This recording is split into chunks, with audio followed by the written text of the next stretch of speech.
Hey, good morning. Good morning. Good morning. Good morning. It may be afternoon with some people at, but it's all right. It's all right. We here. We here. What's up, SD? This right on time for you. Hey, Allison. Oh, she doing some birthday shopping for her hubby and the son. Oh, she got double duty. Girl. Please don't get in the doghouse. Make sure you get out there and get that together. What's up, therapist? Oh, she come in rapping SD. She say, my chick bad, my chick hood. Luda. I know some of these songs. Hey, Tanya, how are you? Hey, Drunky. Y'all, this is the weirdest dang on case I have seen. And this case is weird. And I forgive me. It is just weird. I don't understand it. I'm hoping that maybe y'all can let me know. My hair is like all over the place. This weekend I said I'm gonna take some time and actually style it. Maybe instead of just waking up every morning and flipping it to the side. Look, y'all. I was able to leave and I had to go to an appointment this morning. And I said, why not treat myself to some Dunkin' Donuts? Oh, this coffee, $3.64.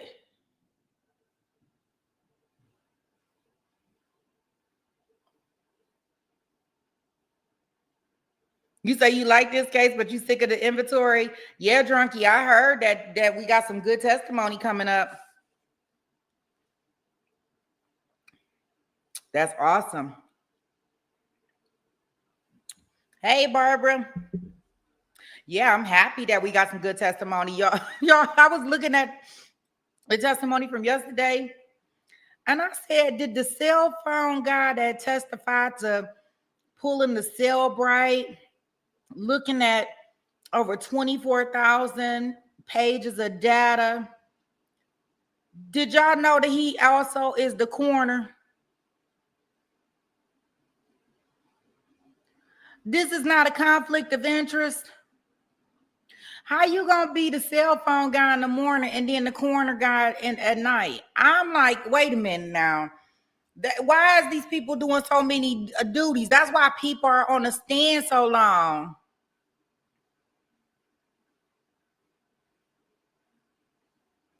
Yes, Tanya. I don't know if I want to Tanya. I'm gonna call it Tanya. Is it Tanya? It reads Tanya, and I keep calling you Tanya, but I'm thinking it reads Tanya. So get me right together.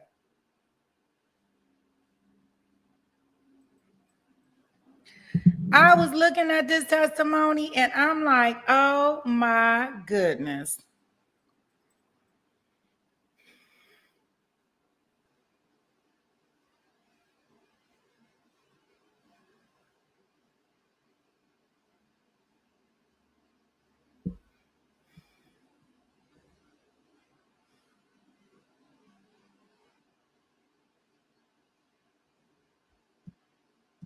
Like, I just think that it's a conflict of interest with all these people not being able to everybody doing the same job.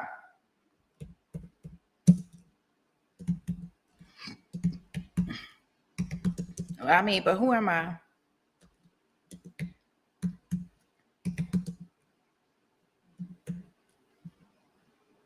Who am I? Like, I guess if you don't have the people in the area, then you got to do what you do, deal with what you got. I don't know, but I thought it was so weird.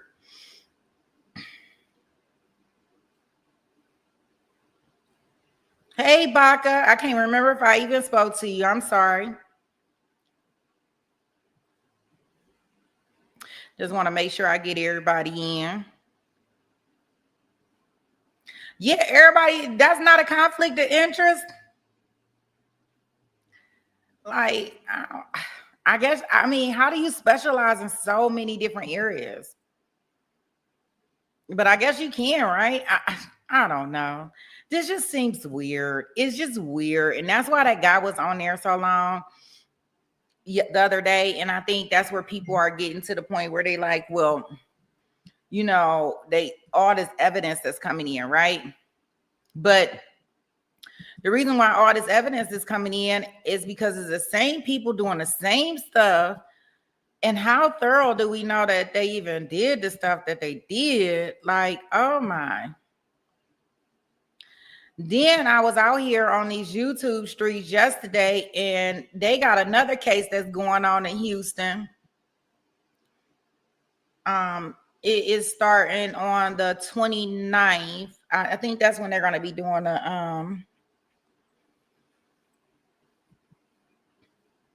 that's when they'll be doing the jury selection. And I mean, it sounds like another Natalie Cochran case, but the only difference with this lady, she done had like 5 or 6 husbands or something.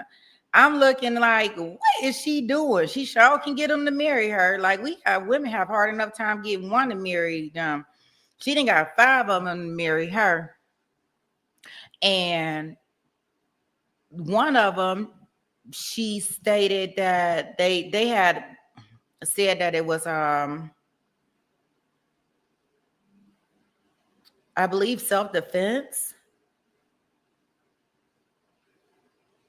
And now that she is charged allegedly with giving her husband a lethal dose of some type of insulin, they have reopened the case that she had previously.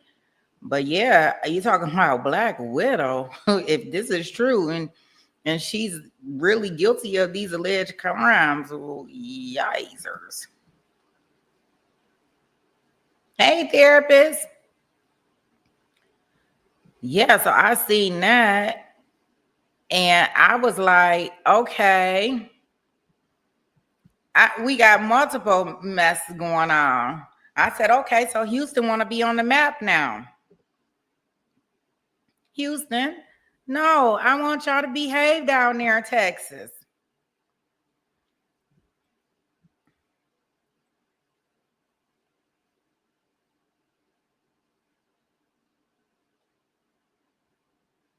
Oh, how nice, Allison. Oh, and a new grandson that's about to come. Wow. Boy, oh boy. It sounds like September and October are going to be busy months for you.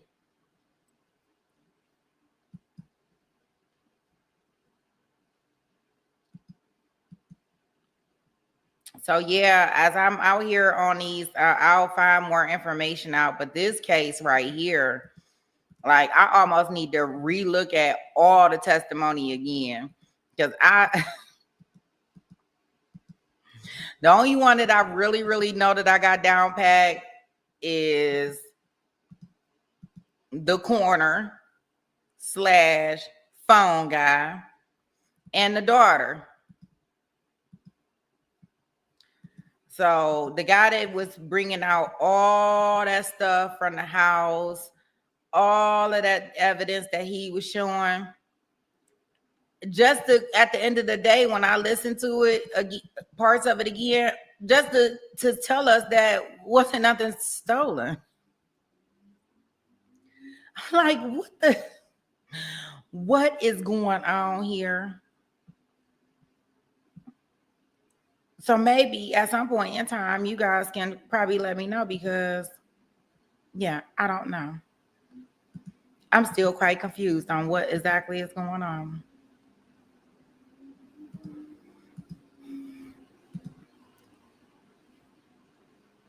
Yeah, I think that it is a whole lot going on, therapist.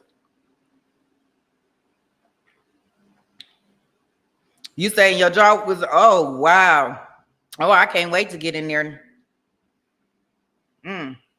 Well, I ain't gonna hold us. I ain't gonna hold us at all. I haven't seen any of it. That's supposed to start next week, SD. I think jury selection gonna start on the 29th. Don't quote me on that. I just kind of glimpsed over some stuff last night. And then I seen another case. I don't know if y'all seen it, where the 35-year-old guy, he unalived his 44-year-old girlfriend. And they calling it the compound unaliving or something like that. That is on I seen it on Law and Crime when I was out here on these YouTube streets last night. Hey, Shanae, hey, Nene. So I seen that on Law and Crime yesterday. So I'll be trying to figure out exactly how we gonna do this. We'll have some way.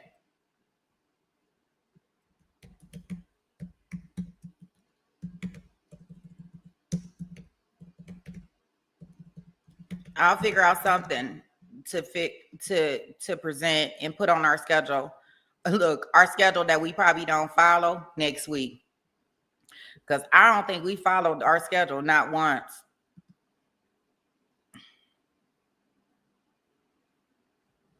Okay, well, as soon as I see those ones in Sweet Pea gangs in the chat room, I will take us into court so we can see what's going on with this drama-filled family.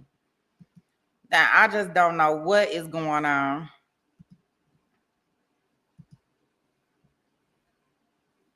Hey, Marilda.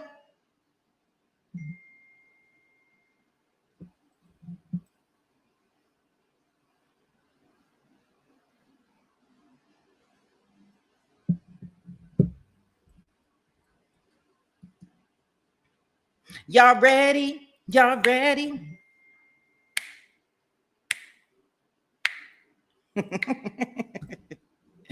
All right, guys, here we go.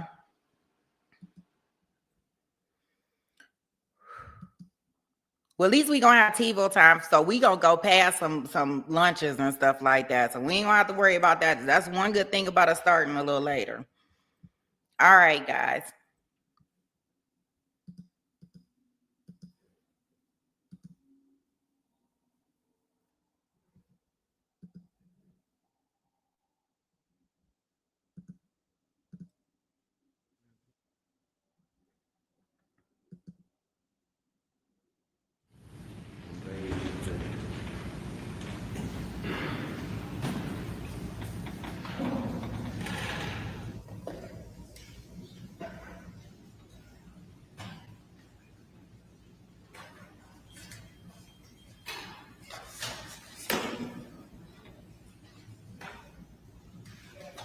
I thought we were ready. Okay, y'all get ready.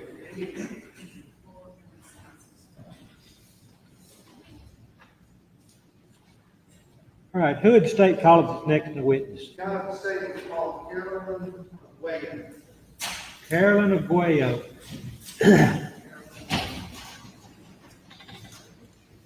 Come around, face the court reporter, be sworn in, please. And sit that mic, so. Yes, sir. Do you solemnly swear or affirm that the testimony you're about to give in this call will be the truth, the whole truth, and nothing but the truth, so help you God? Yes,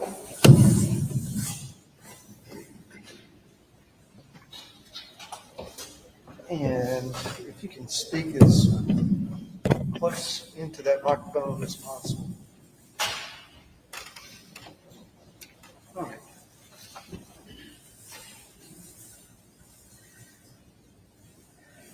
I'm hoping that buzz will leave.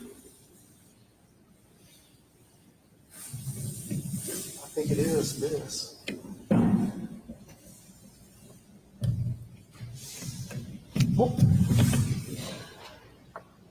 All right. Can you tell the jury who you are? I'm Carolyn Aguayo. I'm Jeff Spence's daughter. Okay. Where do you, I'm not going to ask you where you live, and there's a reason for that. Can you tell the jury why you don't want to tell the world where you live? I've I've come here to help stop what has been going on for decades. But I have requested that where I live, how many children I have, any of that is not mentioned. I have moved several times. Sorry, I've got a little allergy stuff going on. I've moved several times. Once you leave a criminal family, you watch your back all the time. You move if you need to move. You protect in whatever way you need to protect. No social media, things like that. You are guarded. Once you realize that you've done something wrong to the family, you've betrayed the family, you have not been loyal the way you've been raised, I want to enter an objection to whatever it is that this witness is referring to.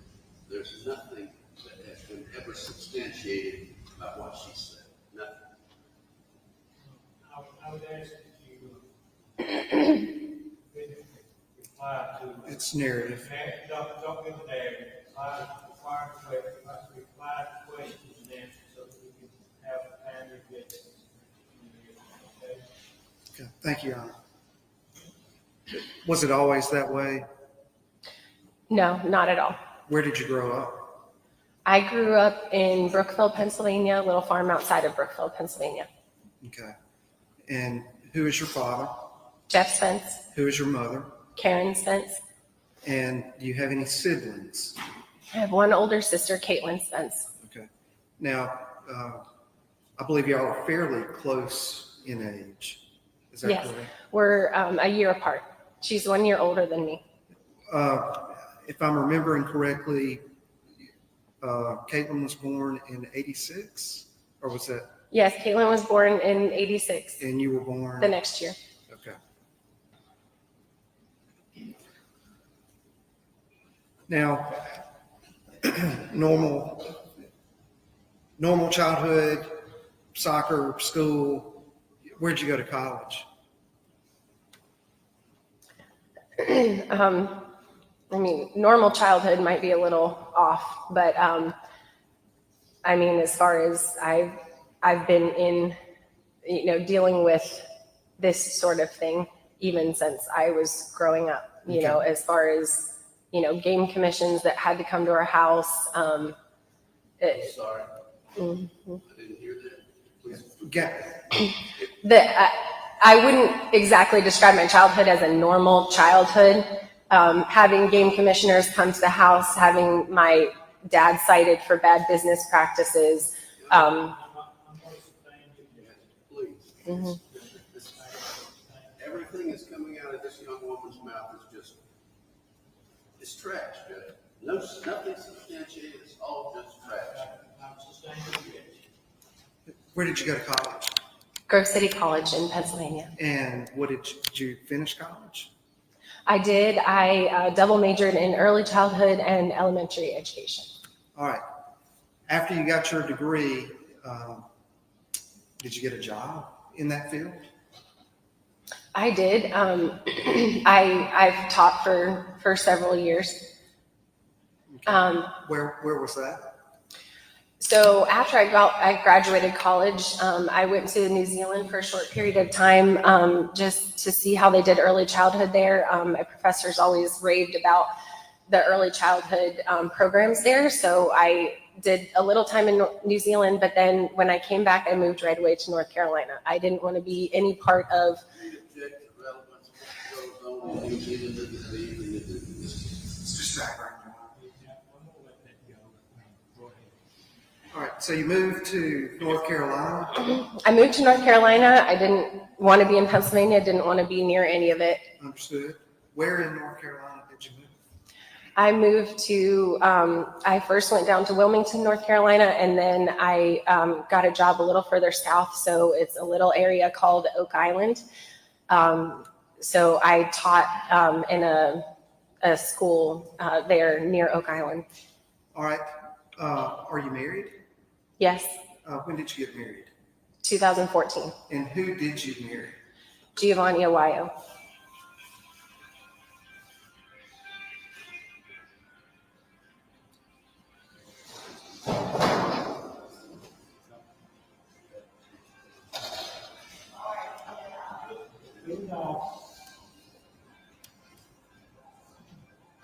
When did you marry Giovanni Aguayo? June of 2014. Did y'all live on Oak Island, North Carolina together? Yes. And what did he do? What at that time, what was he doing, employment-wise? At that time, he was a Marine. Marine?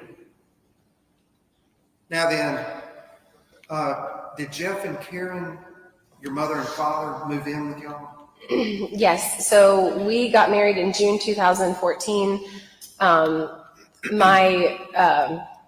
My parents had talked about wanting to move, with us settling down, and they moved in with us in about August of 2014.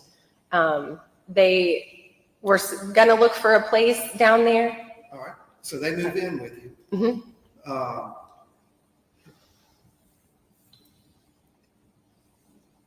Did you have a conversation with Giovanni about that decision for them to move in with y'all? Object to that conversation, Judge. I'm not asking for the conversation. I'm just asking if they had a conversation. I'll allow that. Yes, Gio has a very big heart. Don't tell me what he said. Did y'all have a conversation about your mother and father moving in with y'all, being newly married? Yes, we were. Okay. They were going through bankruptcy, so we felt like we could help them out. Right. Okay.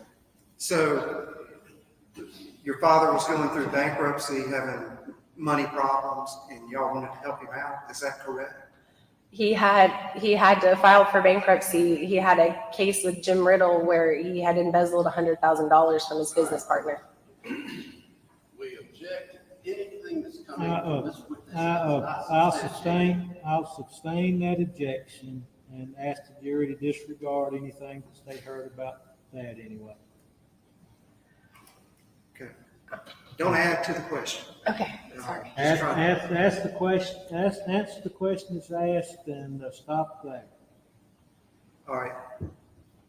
So if I understand correctly, you've testified that you wanted your mother and father to move in because they were having financial trouble in August of 2014. Yes. Okay. Now, how long did they stay with you? They ended up staying 2 years. All right. And during that period of time, did yourself and your husband help them get on their feet financially? Yes, they weren't paying rent. We had given them one of our cars and the insurance on the cars. We did groceries. We were trying to help them get back on their feet, trying to help them recover and kind of have a fresh start. And again, we're just trying to help them. Was your mother ever employed during that period of time? No. Okay. Did your father ever have any meaningful employment during that period of time? He did not have a job. He had started or tried to start a vegetable farm with a gentleman down there. All right. So he tried to start a vegetable farm. Yes. And did he talk to anybody about investing in that? He had an investor that invested $20,000 in starting it. Okay. Do you know anything about whether that investor was able to realize any kind of return on that investment? He had Hold to on, take before it. you answer, I think there will be an objection. Same objection we had before. Talking about So, we have no substantiation. I'll sustain the objection. All right. Don't talk about the investor anymore. Pursuant to the ruling of the court. All right. Now, at some point, Did yourself and Gio decide to move to Virginia? Yes, Gio got a job in Virginia. All right. Was it with the Marines? No, he'd gotten out of the Marines. Okay.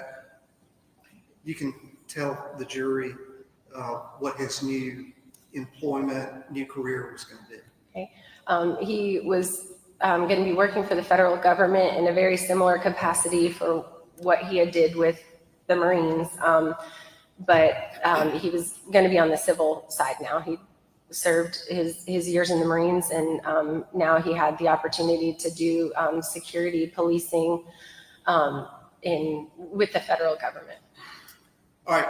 So did you buy property and a home in Virginia? When we first moved there, we rented, but then we did buy a cabin in Virginia.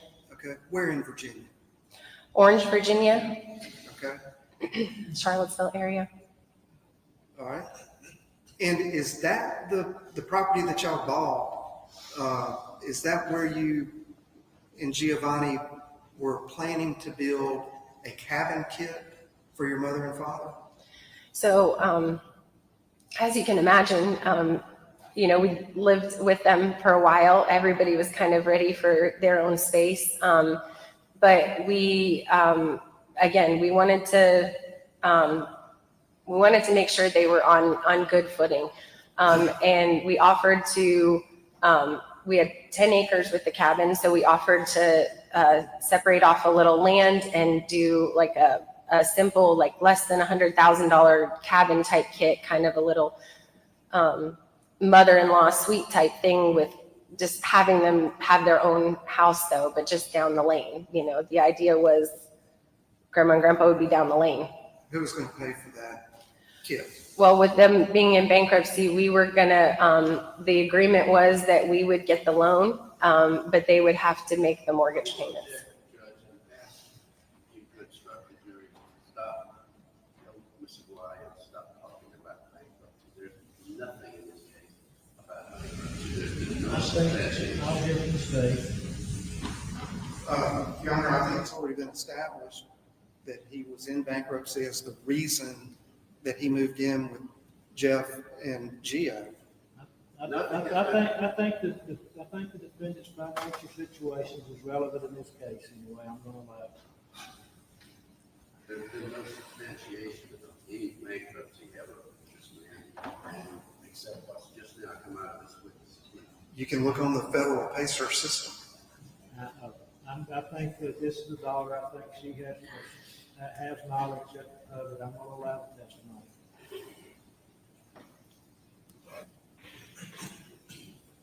Okay, so we were talking about the yourself and your husband putting the money up for the kit to build a mother-in-law, father-in-law house on your property. Mm-hmm.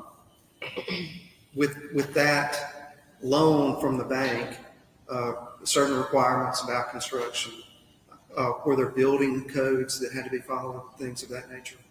Yes, so in the build, you have to do one step at a time. You have to do it correctly. Everything's got to be insured. All the contractors have to be okayed. Everything has to be a certain way for you to get the next amount of money from the loan to be released. So if you do the first step wrong, like you're already in trouble as far as being able to finish the house. To be able to go to the next phase and prove that everything was done by code. Correct. All right. Did your father interfere with that? Yes. So he wanted to kind of, make himself the general contractor, if you will, of the project. Well, you have a full-time job. Gio has a full-time job. I'll help out in this way. The problem that we ran into was paperwork. It was all word of mouth, well, so-and-so didn't call me back, or I got this bid. And we said, well, where's the bid? There was nothing on paper, and that wasn't going to be working because we had to turn everything into the bank again in order to move on with the next step. So there started to be arguments where we're like, hey, we've been clear, like, somebody has to write us up. If we're going to get a well driller, we have to have a contract. We have to have his license number and know that he's insured, and we have to have all of that in order to turn that in to the bank, and then they okay it, that we can move forward with digging a well for the house. So that was the sort of thing that started where we started arguing over things, and we're getting upset at each other because Gio and I were trying to go by the book, and he was trying to just, well, this will work. This guy's been in the town for 30 years, and he's done this before. All right, and let's just put a pause on that line of questioning for right now. Mm-hmm. Can you tell the jury when y'all were home, did y'all watch TV together? With Yeah, your we, mother and father? initially, again, we didn't know that, other things were going on. We thought we were doing the right thing. We thought we were helping. We would watch a lot of movies together. What kind of TV programs did your father enjoy watching? We watched things like Breaking Bad, Blacklist. We watched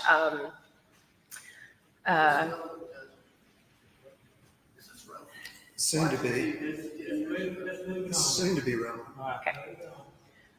So we would watch a lot of movies, and that Jeff always likes to dialogue. So one of the things, initially that kind of perked me up to like, this is odd. We were watching a movie, and he said, oh, well, if I was ever going to have to kill someone, I'd use a shotgun. And that's because you wouldn't have to worry about the casing. Who said that? My dad. Okay.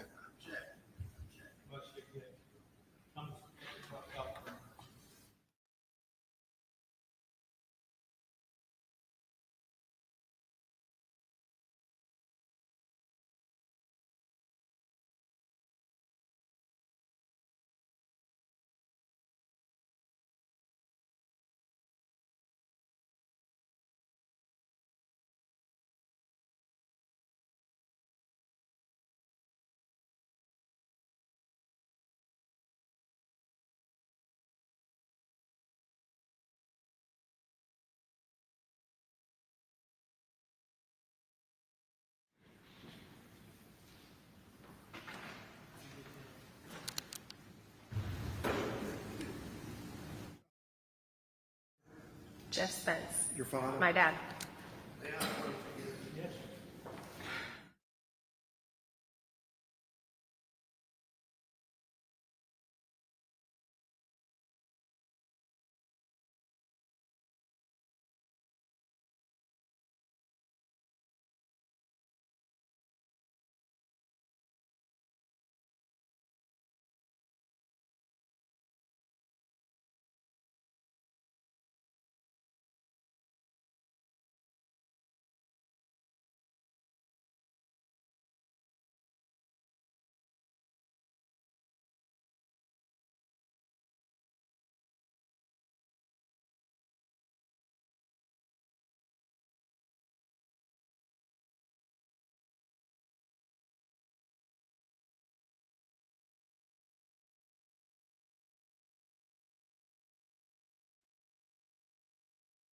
He'll practice things.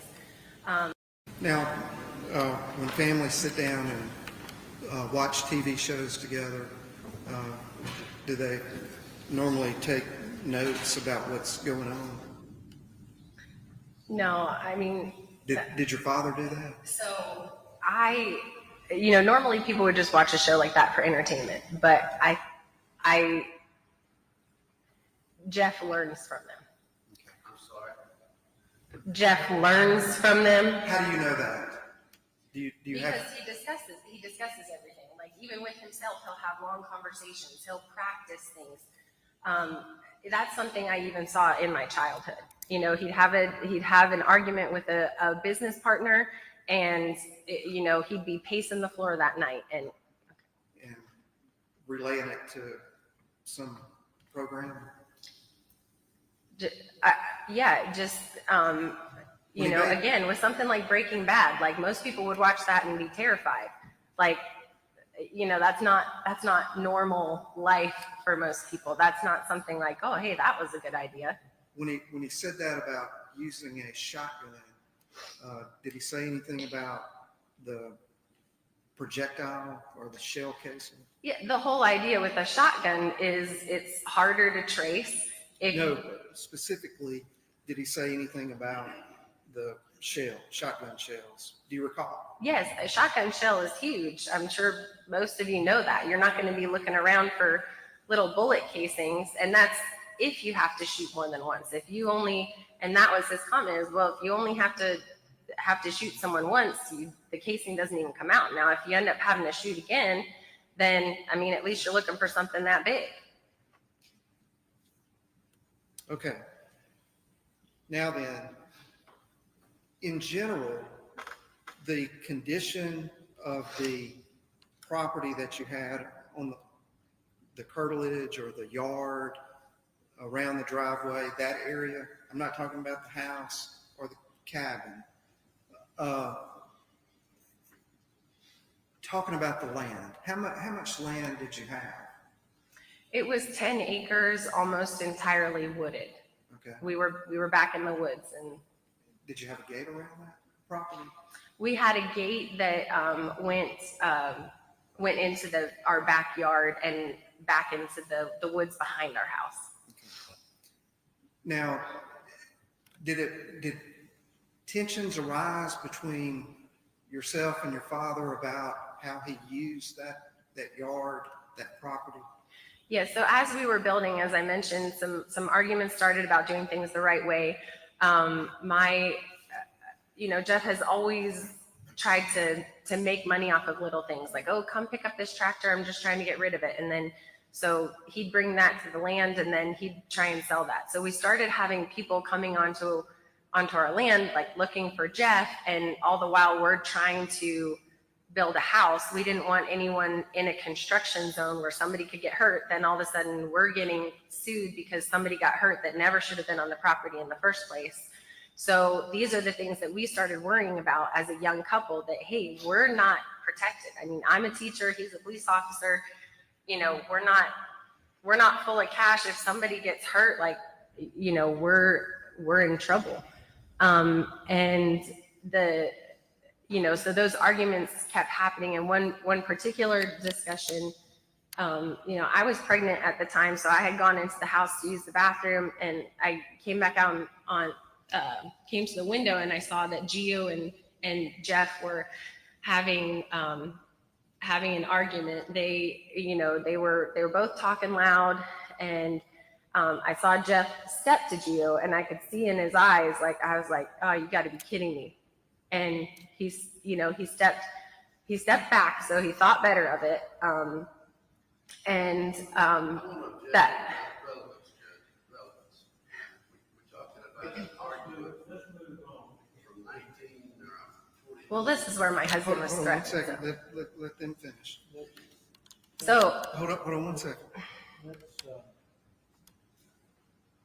We've got much of a rambling testimony. That needs to be more Specific, non-narrative. It's hard for me to referee a wrestling match. Just try to get specific questions and specific answers. All right. I understand. And if I understand your testimony correctly, you've got a loan for $100,000 or around $100,000 for this cabin kit, correct? It turned into $178,000 Okay. by the time Jeff was done. And that was being put in jeopardy by Jeff not following the code, cutting corners and that kind of thing? Right. The ball was already rolling. There was no way of stopping it at that point. We were in it. Just in the way we're going to do it, I'm going to ask you a question, yes or no, and then if I need you to explain, I'll ask. Okay. If that's okay. That's fine. All right. So, in addition to that, did your dad? He just acquired junk.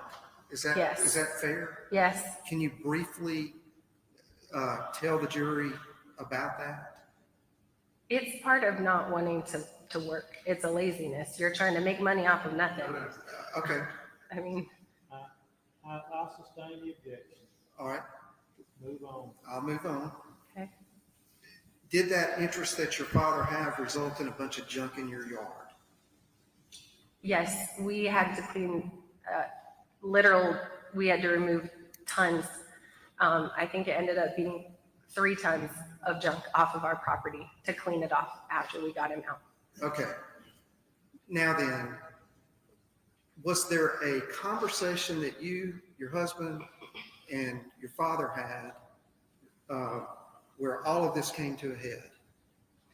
Yes, And where was that conversation? Where did it take place and when? McDonald's, he didn't want my mom present. Okay.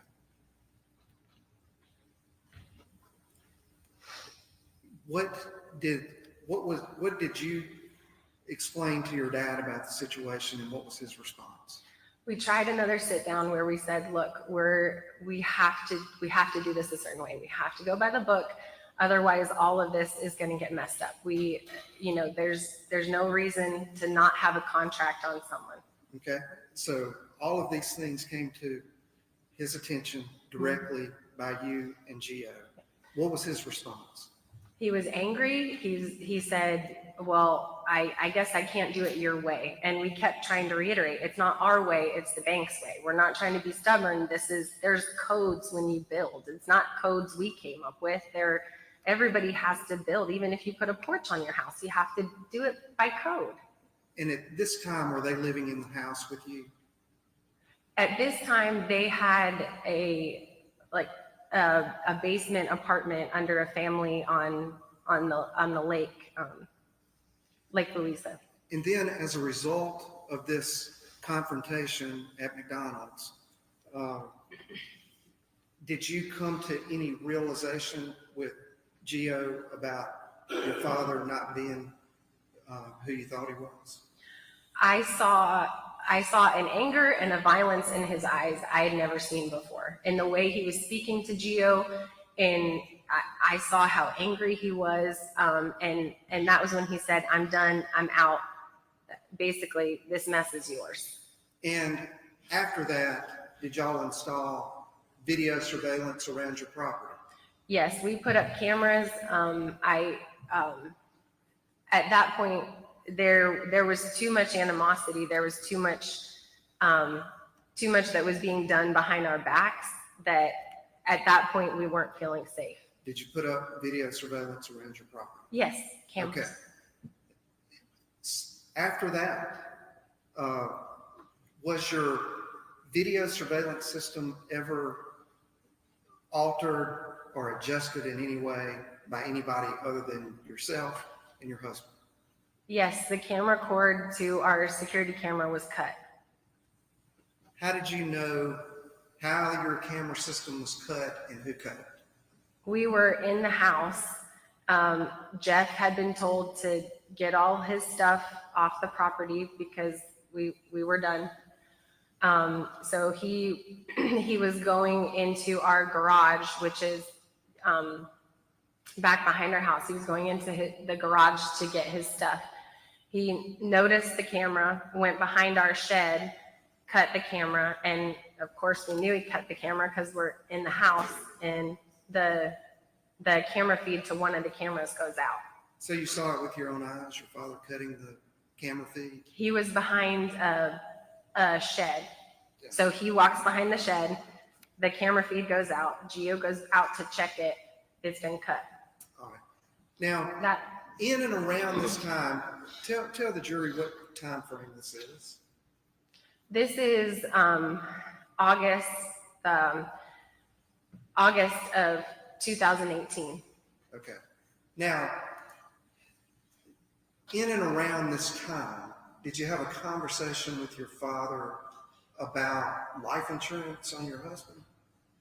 He had, in one of his arguments with Gio, he had told Gio, Karen and I want to pay for $1 million life insurance policy for you. And of course, Gio thought that was odd. He has a job, he has life insurance. So he shared that with me, and I told you, I was like, I don't understand what's the thought process before that. He said, well, they mentioned the baby, you know, you have our firstborn, our son was gonna be born in November, and he said, but it was odd. It was during one of our conversations about the house. Like there was no, like my mom wasn't there, I wasn't there. Like, you know, if this was something that was really about the grandbaby, why was this coming up? And this was during all the tensions. It never came up until the fighting started. Now, was there a conversation about a meal ticket? What was that about? So a meal ticket. You're messing up my meal ticket. So with, And if you don't, yeah, I'm not recalling a meal ticket comment.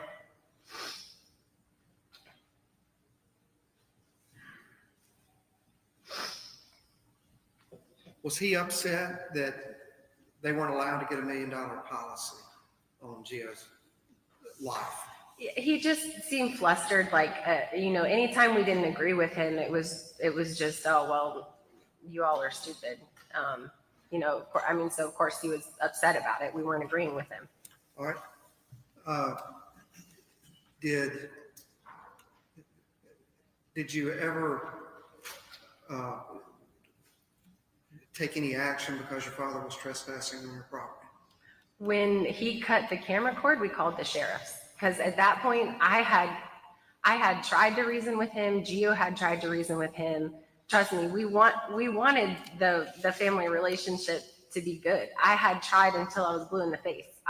And at that point I was like, I don't know what else to do other than to get the police involved.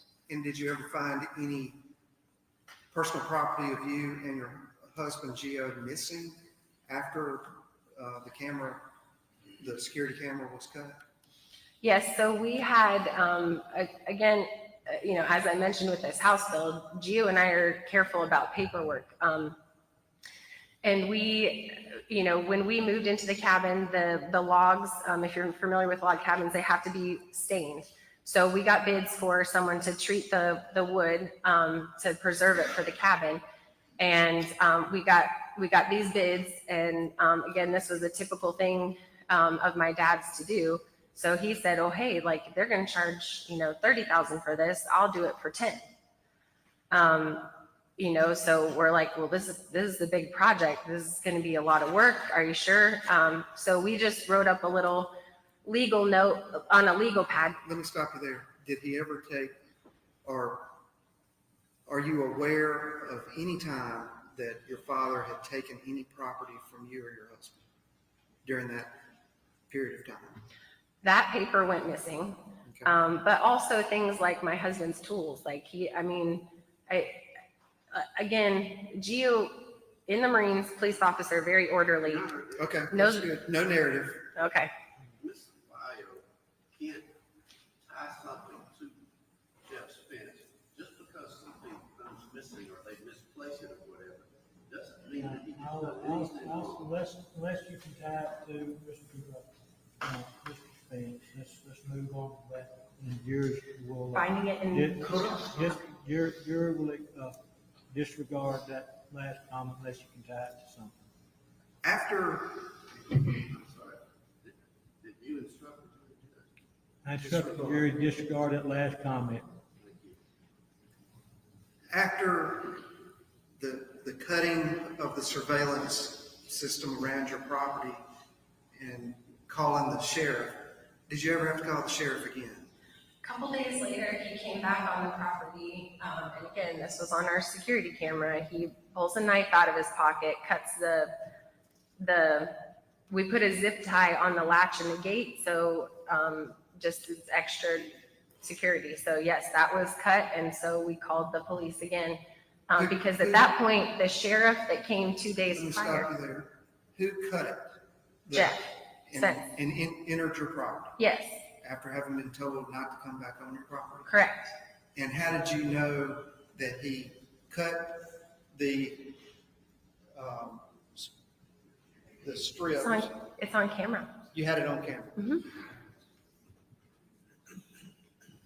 Now then, do you recall the last time that that you, and I may be wrong about this, but there was a time when they were leaving in the car and you were trying to talk to your mother? That's not testimony, that's background. Well, I'm gonna see where it goes. Hang on. Do you recall that situation? He would call. Yes or no? Do you recall that? Yes. Okay. And I'm really referring to your mother. Mm-hmm. And I want you to tell the jury, was your mother a part of, did she know what was going on? And how did you know that?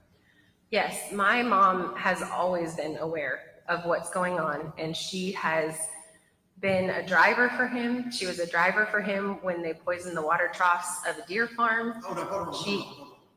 No narrative. Okay, she is always aware. Okay. Now, you talked about your dad buying and selling junk, for lack of a better word. At times, would he go outside or across state lines during that period of time? Yes, all the time. Big drives were a thing for him, and my mom would keep us healthy. I have an objection. Unless she can tie it to some basis of knowledge, she can't just be sitting up here accusing whatever's I'll coming. rephrase your question as lay a foundation as to her knowledge. Do you know why? How did you know that your father would cross state lines? One particular time he went to Georgia. Do you know? Yes, I know he would cross state lines. All right. Yes. And would he take certain precautions when he did that? Yeah, He would. Let's let him have a basis of knowledge. thank you, Judge. Do you know whether he took any precautions when he did that? He would. Back up a step before that. There's a basic knowledge that he was leaving the state. He was around us all the time. He was living with us for 2 years. Did he ever say where he had been All the time. and where he got property? Yes, because if we went a day without seeing him, that was weird. And did you ever ask him where he got certain property that made its Yes, way on and your so land? he'd say, "Oh, I made a run to Georgia, or I went to South Carolina yesterday." Now, were you aware of any precautions that he took in order to go to Georgia to buy property to bring back and put in your yard? He'd leave his cell phone with my mom. Okay. How would she know that? Objection. He told me. Objection. Lay a foundation, be basis of knowledge. How do you know that he would leave his cell phone with your mother? Through his own mouth, he would tell me.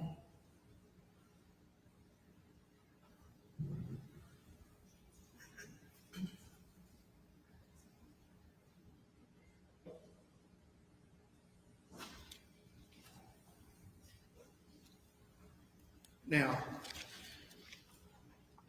back to that, do you recall the incident with your mother leaving in the car that we were Yes. talking about earlier? Yes. All right. When was that?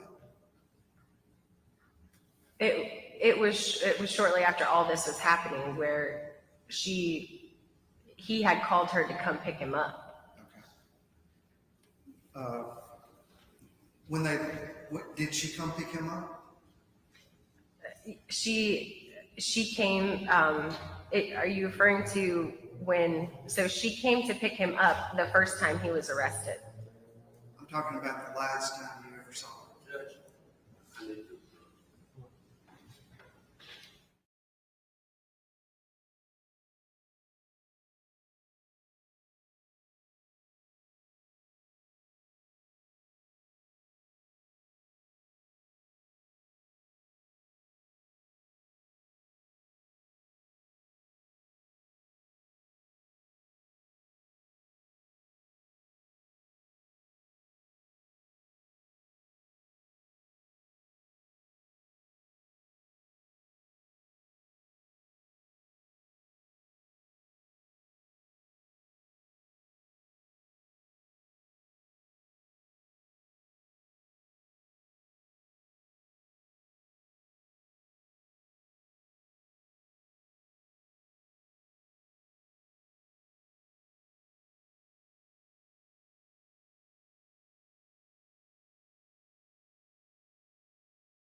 want to clear something up with you. We were talking about two different things.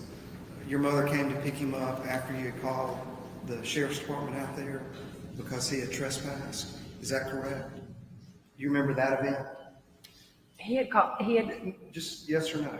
Yes, Yes.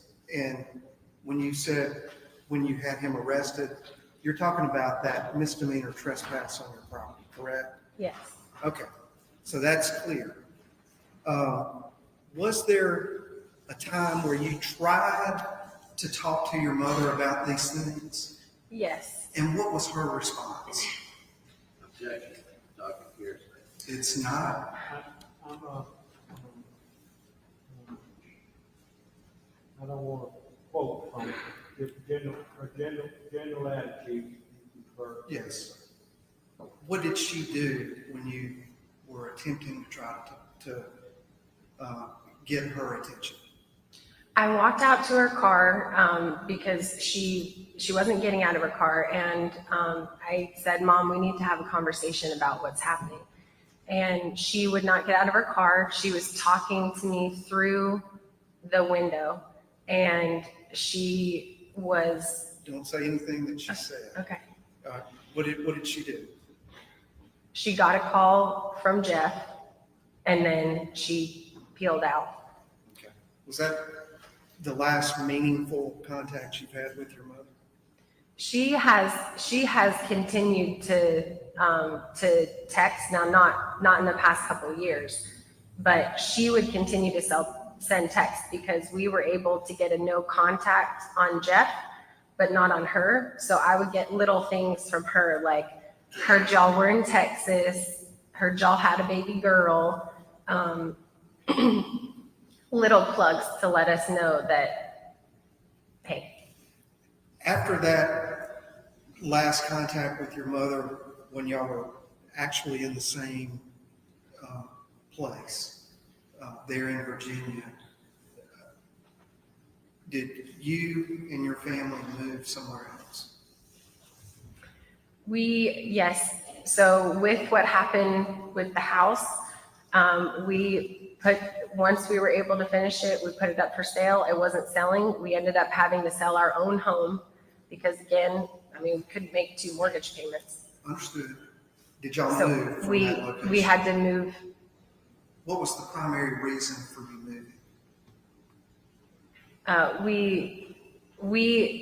We moved initially because we had to sell our home, but then we were able to get jobs elsewhere so we could get away from it all. Okay. Now, court's indulgence.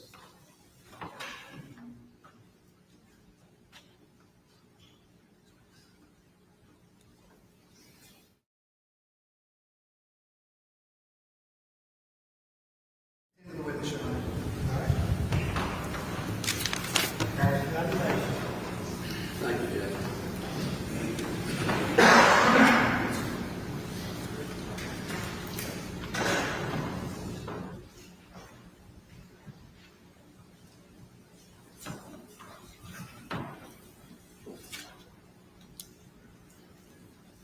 When you and your husband moved to Oak Island, North Carolina,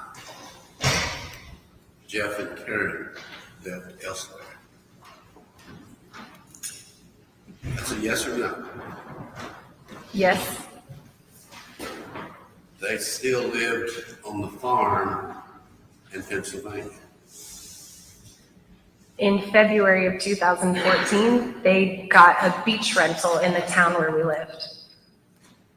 Now, you're not answering my question.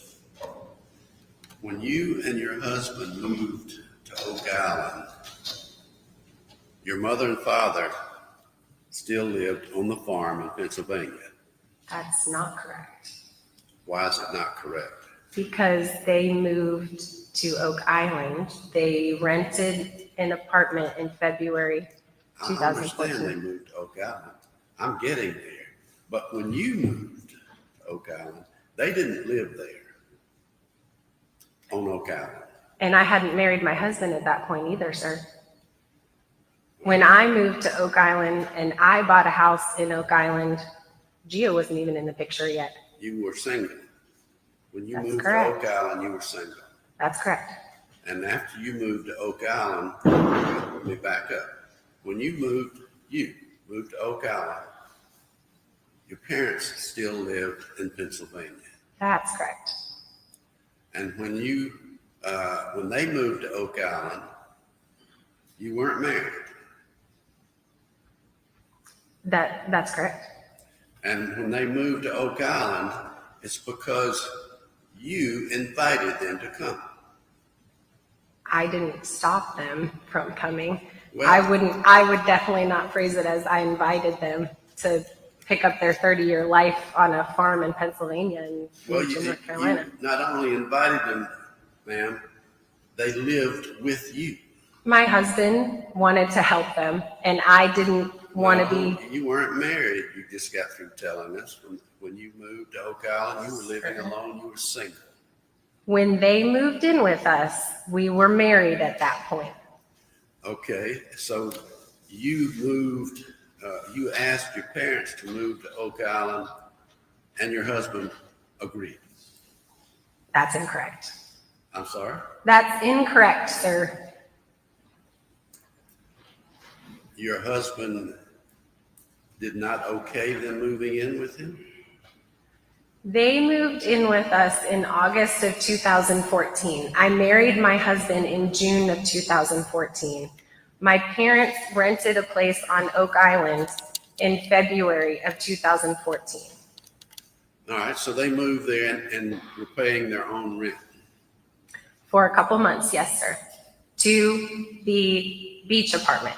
When they moved in with us, they didn't pay rent. My point That is, was the point. Okay, all right. So your parents moved to Oak Island and rented their own place. For a couple months. It was a month-to-month beach rental. This was not a place they could rent long-term.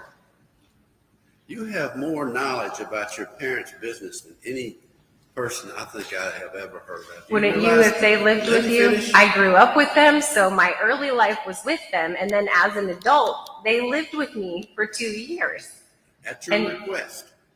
at my husband's generous offer, sir. At your request. It wasn't my request. I said that.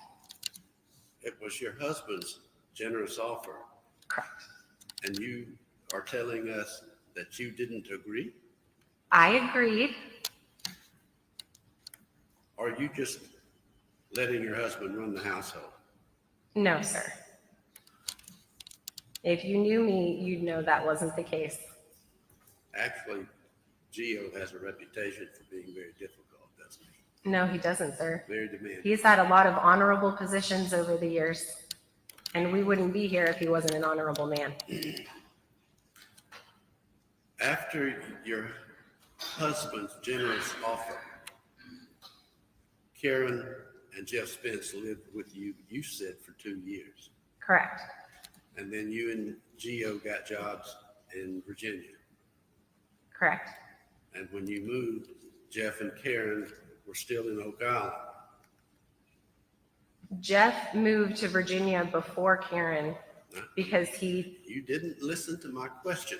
I'm listening, sir. When you and Gio moved to Virginia, Jeff and Karen still lived on Oak Island. Yes or no?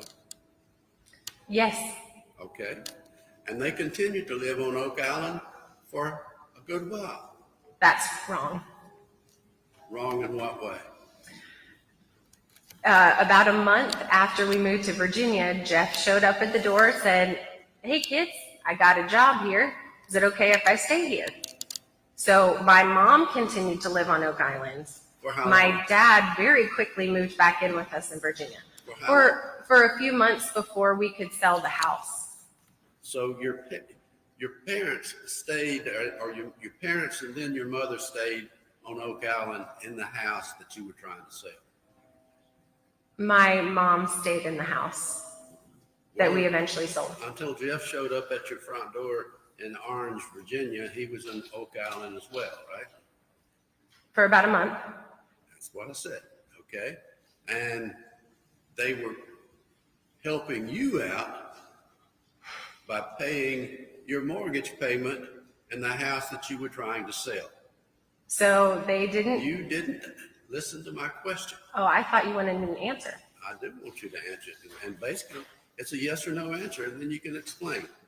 When you and Gio moved to Virginia, your parents stayed in your house in Oak Island and made your mortgage payment. Yes or no?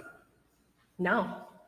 So you were making a mortgage payment in Oak Island and you were making a rent payment in Virginia?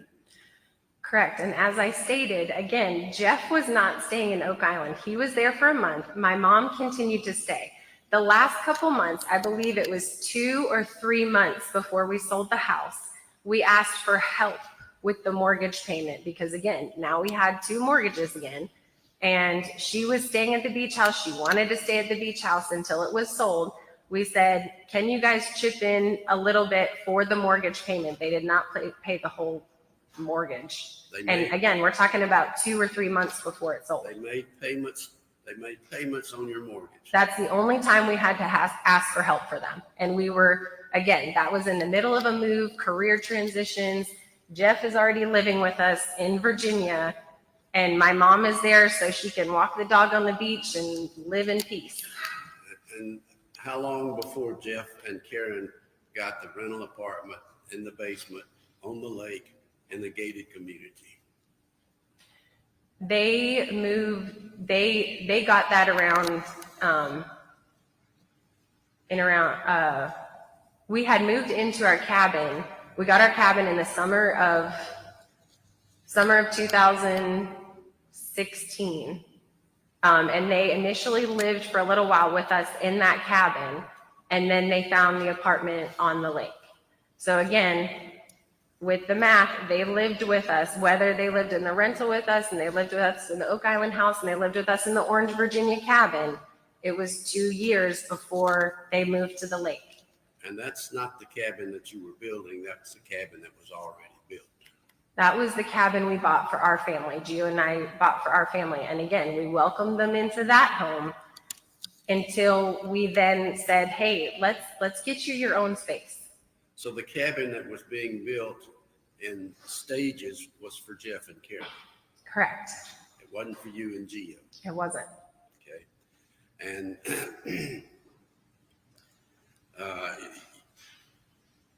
you're being separated from your mother and father for what, 8 years, 7, 8 years, right? About 7 years. Originated with disputes over this cabin that Jeff and Karen were going to be living in. Correct. And Jeff and Karen were going to be paying for. They were going to be making the mortgage payments. We had made that agreement. Yeah, that's not rocket science. It's a yes or no. They were going to be Yes, sir. They were going to be making mortgage payments. Yes. So it was a piece of property that was being developed in their interest. Yes?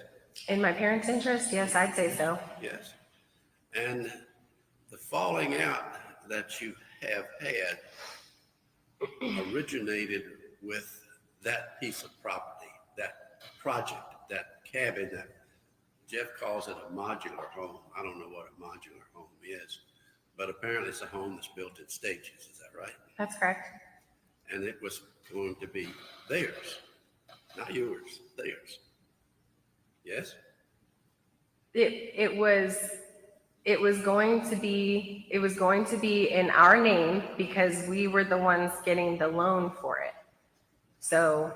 But it was going to be theirs in terms of where they would occupy private space. They were going to live there. That's what I just said. Occupy private space, live there, right? Can you repeat that last part? It was going to be their place, their private place, their home. It was going to be for them. They were going to live there, yes. And in the meantime, while this was being developed, Jeff and Karen didn't live in that cabin with you. They lived on a lake in a basement apartment they had found on their own. You had nothing to do with that. That's correct. And the falling out that has apparently caused so much, I don't know what to call it, that you feel so upset about, started over that modular home. That was when we started to see his business side. Well, your dad's business side, he gets things done. I would call it con artistry, sir. You would call it what? Con artistry. Your daddy would get things done, such as a well dug. Yeah, whether it was the correct way or not. Well, you don't know if it wasn't the correct way. Your dad got the well. Sir, I grew up with that man. I know if it was the correct way or not. You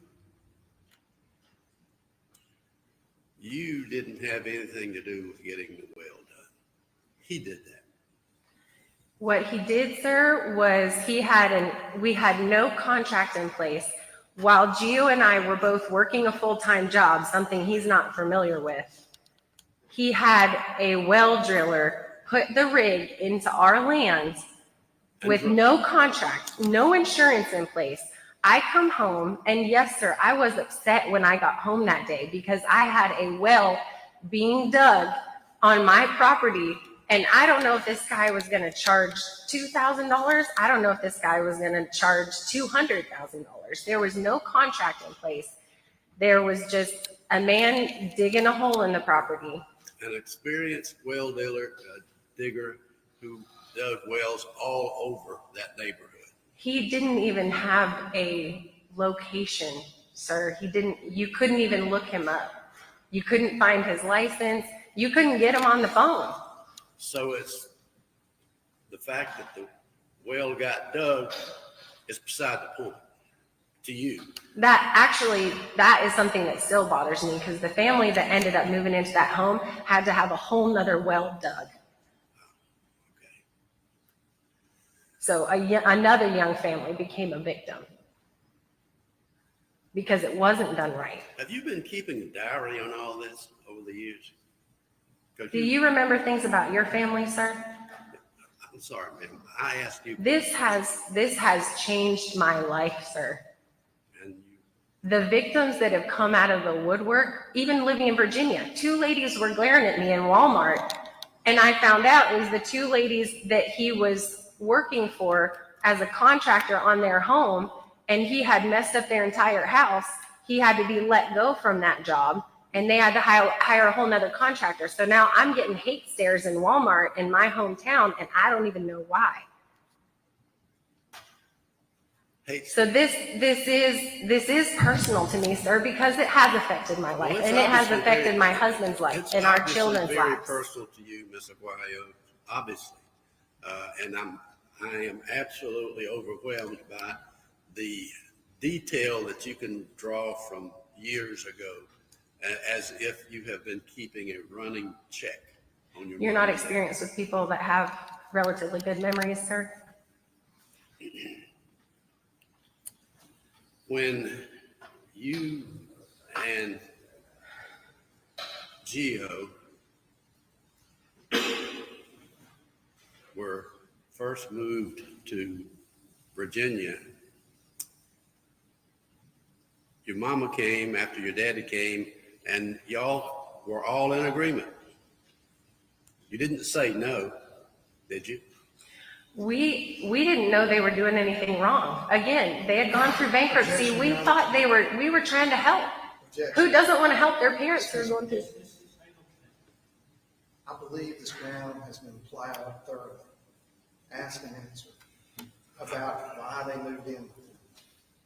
About 15 questions about it. I just want a yes or a no. Ask the question anyway. Your father moved in with you in Orange, Virginia, followed by your mother a couple of months later.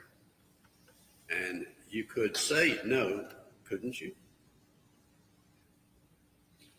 I'm sorry, sir, but I think you want a yes or no answer, but that's not phrased in the way to give you a yes or no. Well, you didn't say no, Miss Aguayo. They had permission to live with us. I mean, they weren't breaking into our home every night. Thank you. They had permission. That's all I want you to say is you could say no and you didn't say Objection, no. Your Honor. That is already been. She answered the question, move on. And the animosity that you have exhibited since you got into this room this morning all stems from the building of that modular home and disagreements over that. No, sir. My uncomfortableness with having to be in this courtroom is because that man over there is not even handcuffed. And you don't know what it's like to move almost every year of your life and still get text messages from Karen, your mother, saying, hey, how's Texas? Or how's that new baby granddaughter? I would not communicate back with her. It's not like I was communicating back. She was letting me know, we know where you are. We know your kids. How do you know your mother wasn't just expressing genuine affection for you? Because if she had genuine affection for me, sir, she would have stopped this years ago. She would have stopped this years ago. She would have said, enough is enough. If I can't change that man, I'm going to leave that man. But she's part of it. So how are you going to leave someone when you're their partner? You're their Bonnie and Clyde. Okay. Bonnie and Clyde, your mama's Bonnie? They would joke about it. Oh, come on. She would bring him contraband when he was out on work release. Like that's not Bonnie and Clyde? Yeah, Judge, let me approach. I need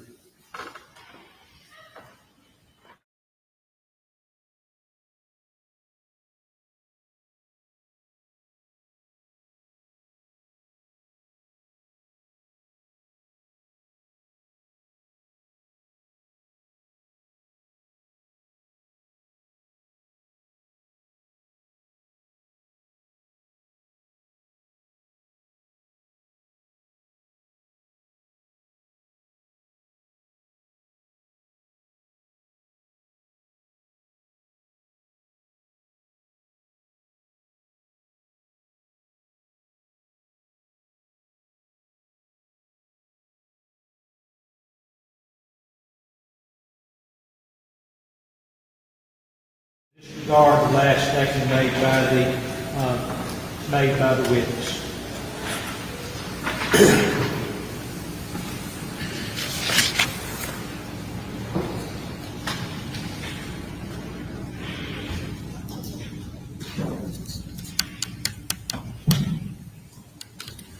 you and Gio, even though the house that was being built, the modular cabin that was being built was for your parents, you and Gio wanted to control everything. Isn't that so? If you had $178,000 loan in your name, would you want some control? I ask you a question that's yes or no. You and Gio wanted to control everything, yes or no? No. Well, that's what the falling out was about, right? No. That's what the meeting at McDonald's was all about, right? No. And your father looked at you and said, your husband can be difficult himself, can he? I would not agree with that, sir. Pardon me? I would not agree with that, sir. All right. Well, on the day that you were going to meet at McDonald's, where you did meet at McDonald's, and this all came to a head, Gio was demanding that it take place on his couch in his basement apartment, not McDonald's. We wanted Karen to be a part of the conversation. And Gio went to your mother and father's apartment and broke into the apartment and sat on the couch himself and demanded that Karen call Jeff and come and sit on that couch because Gio said so. That's a lie. That's a question. And you can answer it yes or no. He did not? That's a no? I think that is a lie. Is a no. I think that qualifies as a no. And your mother was home in bed. You do acknowledge that your mother has serious health issues, right? I acknowledge she has self-diagnosed health issues when it's convenient for her. She rallies real quick Are you- when she's needed by dad. You're accusing your mother of being a hypochondriac? Growing up with that woman, I know that I would disagree with her calling herself ill. We'll put it that way. I know you want me to keep it short. That woman's not ill. You don't think that your mother's migraine headaches are real? People have headaches, sir. Migraine headaches. Yes, migraine headaches. People have migraine headaches. I didn't ask you if people had migraine headaches. Ms. Aguayo, I asked you if you disagree that your mother is a migraine sufferer. She would have migraine headaches, yes. And have you ever had a migraine? She was not in bed that day. When Gio knocked on the door, she was sitting on the couch. Really? Were you seeing from afar? How do you know? I communicate with my husband, sir. I think most people do. How do you Now, know? I was, as mentioned, I was very pregnant with my son. So I didn't, because they wouldn't even, I didn't walk back into where they lived. My husband did. I'm calling my mom on the phone saying, Mom, you need to know what's going on. This affects your life too. Let's get that down pat. You didn't walk in, your husband did. Your husband went from the gate on the gated community through the woods, around the fence. Oh no, so this is a gated community. There's no woods he's walking through. This is a paved road. He's walking down a road. He's knocking on a door where a family lives above them, by the way. We're not breaking into a home. We're knocking on a door, seeing a lady sitting on a couch that's supposed to be in bed with a migraine. And she's not picking up her phone when her daughter's calling her. You weren't with him. That's correct, sir. As I mentioned, I was about 6 or 7 months pregnant at that time. I'm not schlepping back 2 miles into a gated community because my mom can't be bothered to open the gate because she doesn't want to see the next mess that he's made.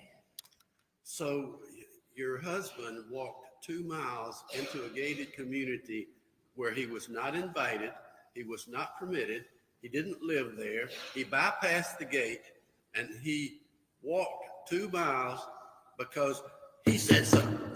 That's where the meeting was supposed to take place because Gio said so.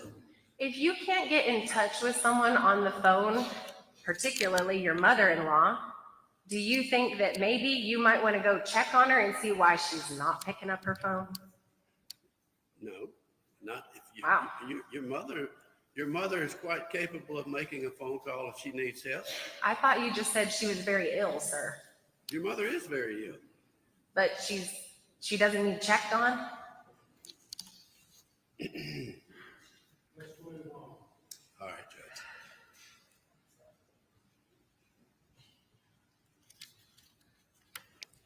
When's the last time you actually had a civil conversation with mom or dad?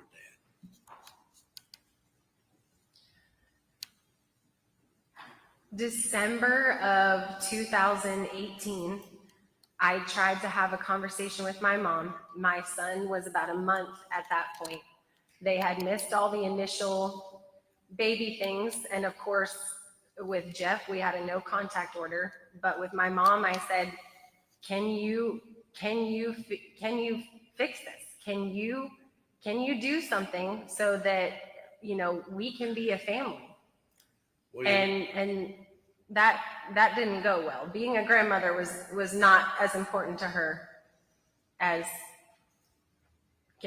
continuing with Jeff. And I'll be careful how I phrase it. So you didn't want to have anything to do with your mother because she loved her husband and saw him. Absolutely not, sir. Let me finish. And saw her husband as her life partner. And you wanted to rule. You and Gio always want to rule the roost, don't you? No, sir, that's very incorrect.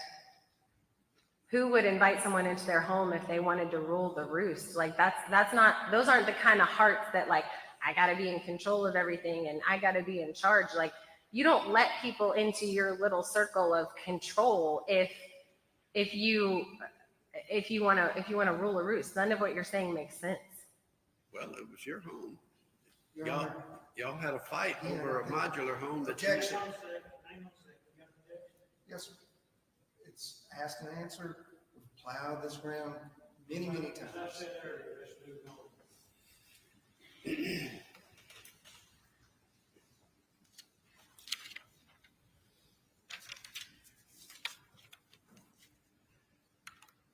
I think I can ask you this question safely.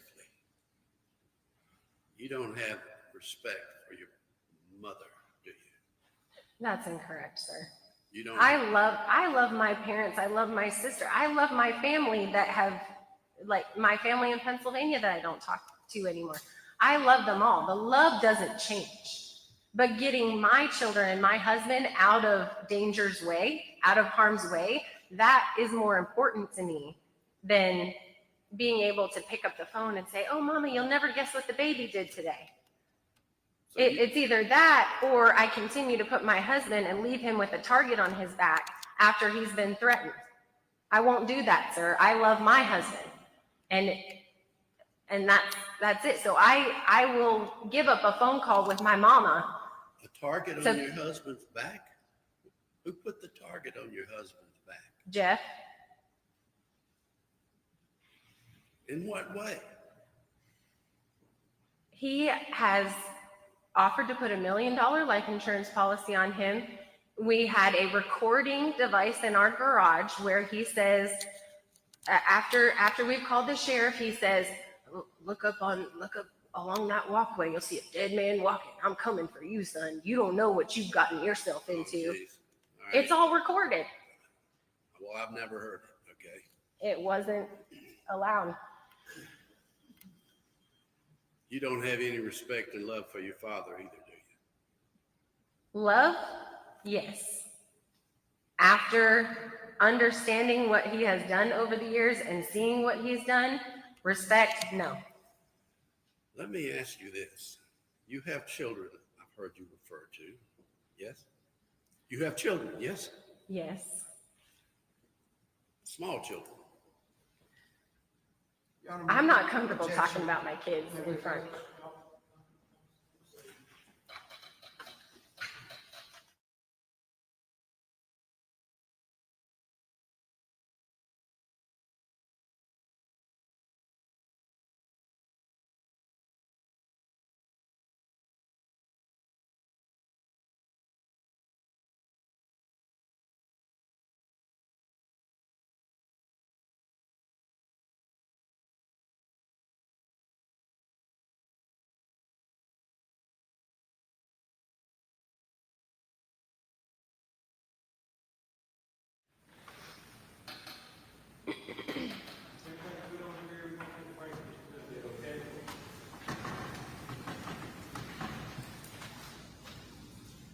With respect to $100,000 or $1 million life insurance on your husband, do you, Ms. Aguayo, not think it's reasonable and responsible for a parent like David Hill to insure myself for my children's benefit in the event that something happens to me? Absolutely. Yes or no? I don't want to lecture. I want you to tell these folks whether or not you think it's reasonable. Objection. Just answer yes or no. You have Yes. You can explain your answer. You think it's Yes, I upped my life insurance policy to attend here today, sir, because I want my kids taken care of. Well, that's a responsible parent, isn't it? Yes, and as I mentioned, both of us had life insurance at that time. We were not going to be leaving our baby son with nothing should something happen to us. We both already had life insurance. The curious part is why they felt at that need when we started arguing to up his life insurance policy. Well, you know, Ms. Aguayo, would it surprise you to know that I'm a grandparent and I have given the same advice to all three of my children? Have you offered to pay for it, sir, in the middle of an Objection, argument? Your Honor. Objection. I don't think that was a question. She had a response. Can you rephrase it in the form of a No, I question? think you can respond. I ask it in a question form, Judge. You can respond. You can say yes or no and then explain your answer. I think the issue, Ms. Aguayo, concerning life insurance is not who pays for it, who the beneficiary is. Would you agree? If you feel like you're going to be able to convince your daughter that this was all an accident and then you do benefit because you move back into the cabin with your new grandbaby, then I'd say you are benefiting if that's your end term goal, sir. Get him out of the picture. This now becomes my house.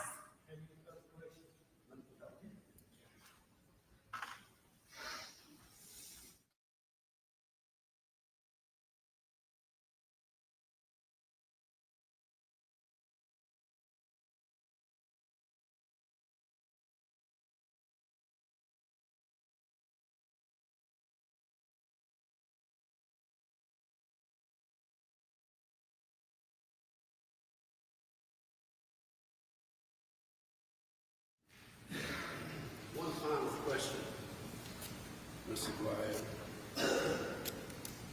When you bought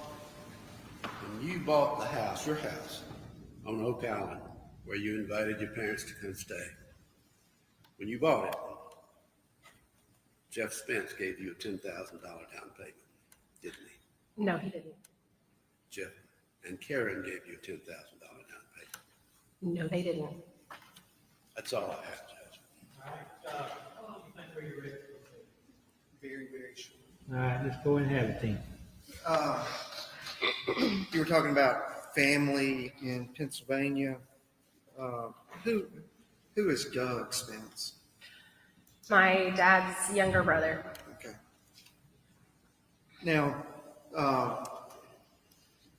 do you have as far as the relationship with Jeff and you and Gia, we get the picture. And I believe, but are you aware of how Jeff would communicate with Doug? He has helped him with counsel over the years. A lot of times they use code to talk about things in our family. So like, What do you mean by that? Code. well, when you don't want, if you're outside and you don't want someone to overhear you, you just say, oh, well,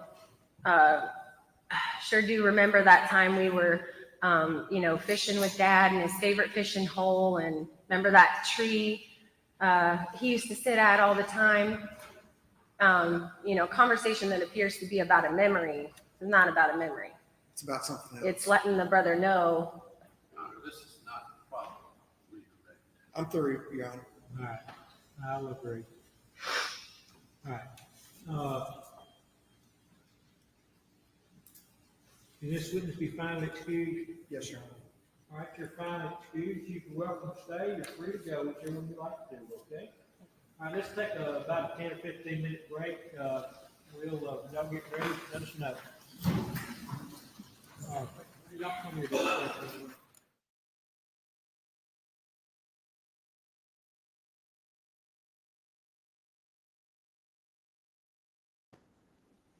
Wow. You talk about somebody being heated. Like, I don't know. This would never go down in Judge Everett's courtroom. Like, what are we doing here? Like, she is so aggressive. Oh, I can't believe is Mississippi that behind that we can't even get this together. This just seems like terrible, terrible courtroom ethics. I mean, I love it for the content, and I'm sure you guys do too. But you're talking about the courtroom don't seem like it got no decorum, no. Like, what is going on here? Hey, Shelby. Like, I mean, everybody disrespecting everybody. I can't even imagine what the court reporter doing. I mean, like, terrible. I wonder why they don't show the attorneys. I wish they would show the attorneys a little bit more.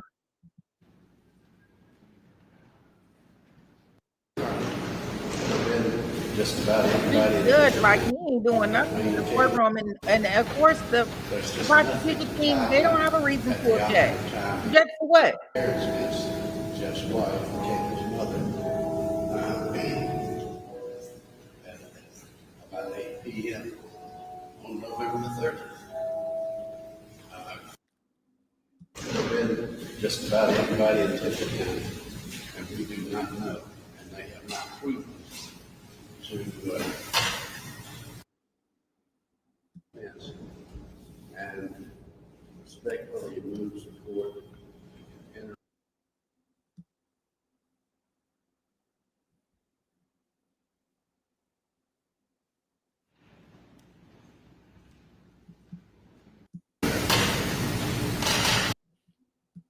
Yeah, so I guess I'll see what the we'll see what the jury can do.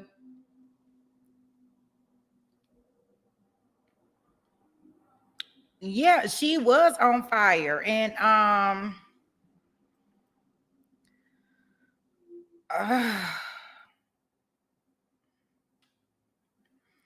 mean, like this. I mean, the judge not stepping in; they're just letting everything just go. Like this is crazy. I've never seen anything like this. Never. Like I felt bad for the attorney because he don't know how to be an attorney and stop her. And I know why the prosecution team, they like get it all out. Get it, say it with your chest.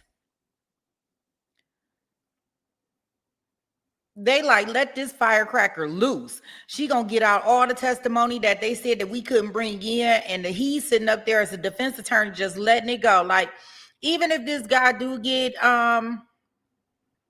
convicted of this, like I think these is grounds for ineffective counsel, because I don't know what they doing. It's just no way. But I'm gonna go ahead and play. I don't know what he asking for now. I guess he done decided to come to the bench and he got some stuff to say. So let's see what he talking about. The most minimal legal standard that Jeff Spence had anything to do with. Jeff Spence has not had anybody place him in Tippah County, Mississippi on November 30th. Nobody has placed a murder weapon in his hands. They have no proof in terms of fingerprints. They have no proof in terms of any standard forensic evidence.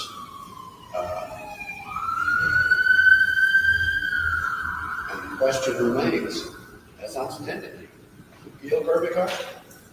I don't think the state knows. I don't think the state will ever know. And I think when I told the jury on Monday that they selected somebody to be an accused, that's exactly what we have. We have a selected accused person, and they have to prove beyond a reasonable doubt that Jeff Spence not only is guilty, they haven't even proven that he has anything at all to do with this case. He was in Tippah County in Kirby Carpenter's home for weeks. He and his wife helping with the newborn baby. They undisputedly left Tippah County Tuesday afternoon, November 29th. Arrived home in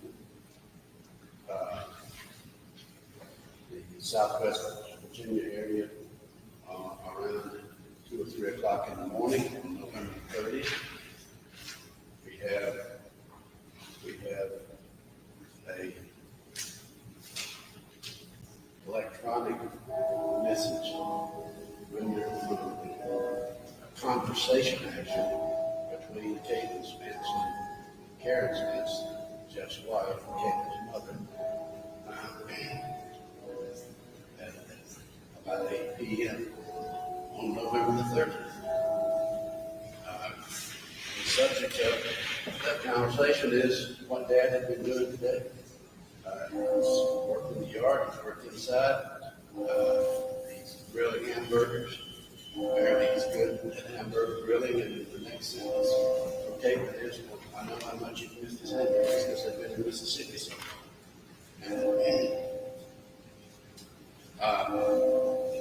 the conversation is obviously about Jeff Spence, and he just got up from a nap and worked hard all day, fixing hamburgers for supper, for dinner, because that's in response to Caitlin's question, or y'all having for dinner. That place is, he's not cooking dinner at Kirby Carpenter's house, he's cooking dinner in his own house in Virginia. There's just nothing to tie him at the opposite time here. He didn't cook dinner in Virginia around 8 o'clock until Kirby Carpenter at 7 o'clock. It's just not possible. It's too far. It's 800 miles, 10 hours. That's the thing. Other proof is like the trash we just got through hearing from a strange daughter full of animosity and hate. Doesn't mean that she didn't place it. What she's talking about is 10 years ago, not now, not 2022. And other than her, they don't have any witnesses that ties to the property, ties to the deed, ties to anything, ties to this case. It's a case that merits not going to the jury, and I'm asking the court to give us a correct verdict. Okay. I'll hear from state. We state submits that we prove the case. Court obviously has to take this in the light most favorable to the state. We've had testimony that contradicts everything that Mr. Hill has said, primarily through Caitlin, who had a conversation with the father, where he admitted to her that he killed Kirby Carpenter. Not only that, but we have Kirby's property in his possession, custody, and control. And,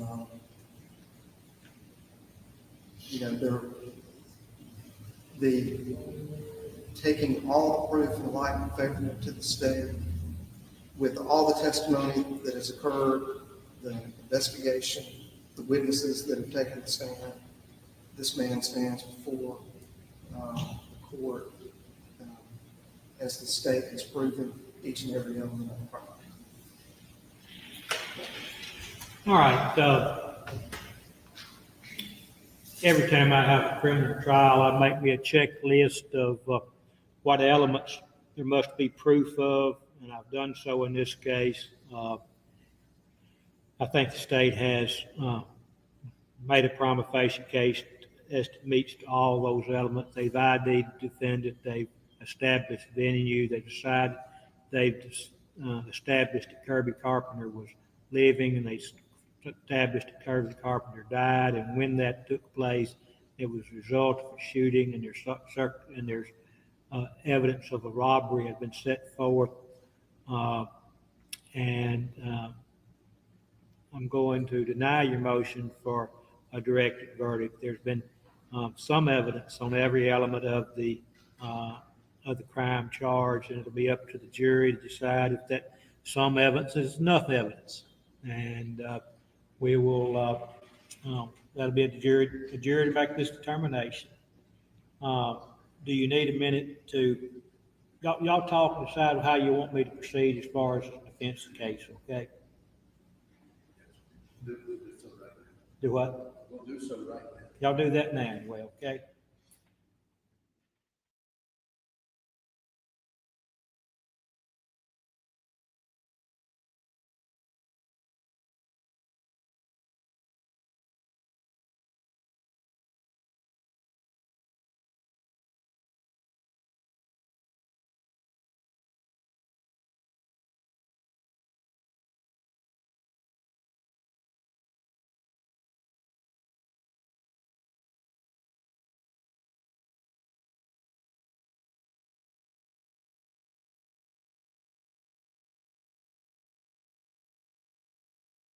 Decision.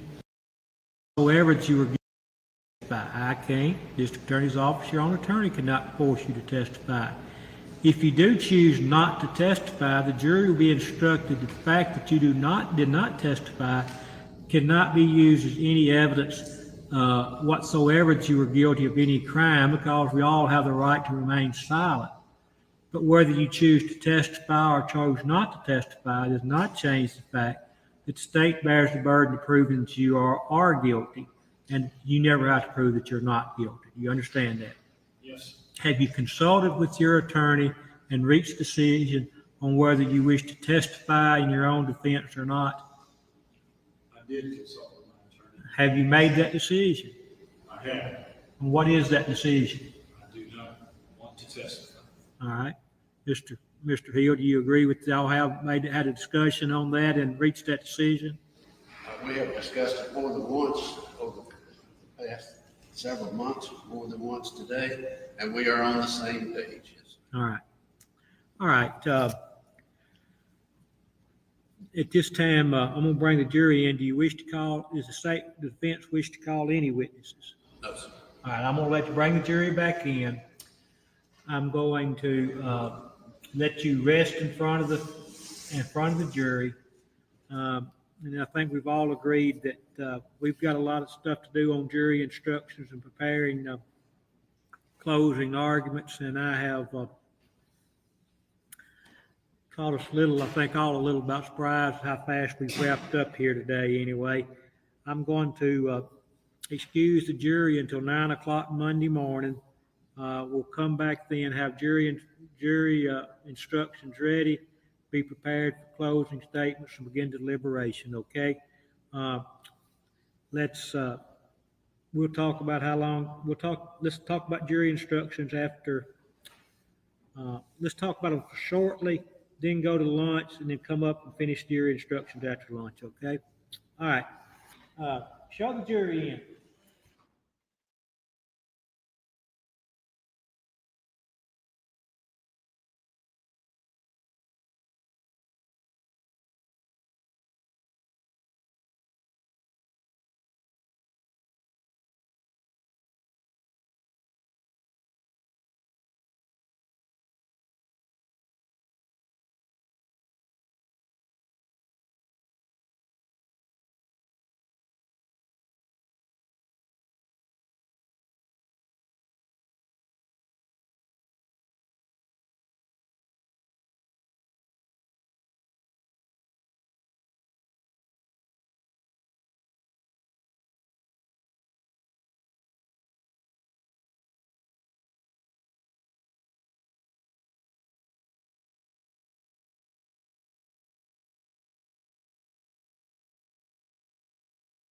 Having rested, it's now the defense opportunity to present witnesses if they choose to do so. Who would the defense call as its first witness? Your Honor, at this time, I'm announcing for the defense that we rest. All right. That means you've heard all the testimony you're going to hear in this case. Quite frankly, we're not ready for your closing arguments and jury instructions. We're going to have to, we'll spend a good bit of time getting jury instructions together and letting these people form their closing arguments. If we got that done, it'd probably be 5 or 6 o'clock this evening before you got to start deliberating. I'm not going to make it work at 5 o'clock on Friday afternoon, start your deliberation. What I'm going to do, you got. Your Honor, just for the record, state right on Okay. I'm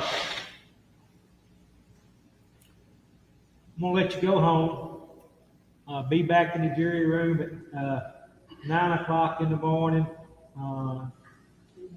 Not in the morning, excuse me. He's Monday morning. I voted for tomorrow. I voted for tomorrow morning, but I got voted by everybody at the courthouse anyway. Somebody want to go to ball games and such as that anyway. But be back at 9 o'clock on Monday morning. Always something.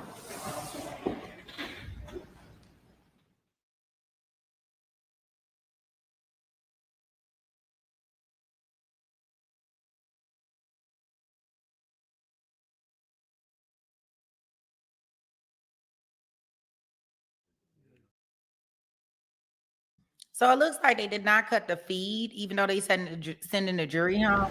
I'm gonna ask to be back in the jury room at 9 o'clock Monday morning. I want you to pay special attention today. You've got a long break between now and Monday morning. Stay away from the news.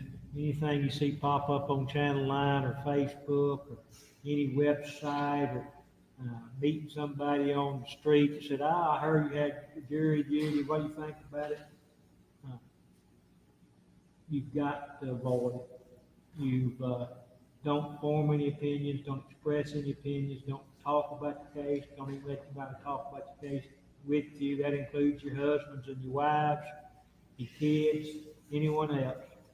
Don't attempt to investigate the case. Don't go home and Google anything. Don't look up any law. Just leave your mind just like it is now. Know what you know when you come back Monday. Know what you know right now, not anything else. Don't think anything. Just keep your mind. Keep away from anything. And I know I can count on y'all to do that. There's 3 of you. There's alternates. I'm going to ask y'all to come back too, because if one of the original 12 were to get sick over the weekend, I need you there as backup still anyway. Y'all, I'm gonna let you go out.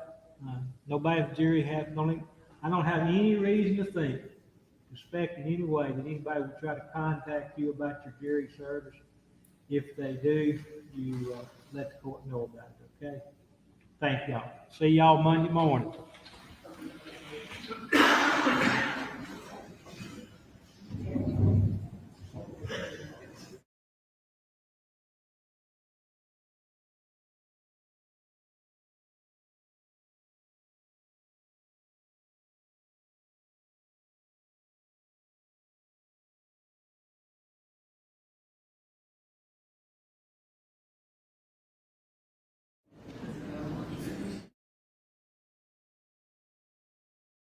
For 40 years at least.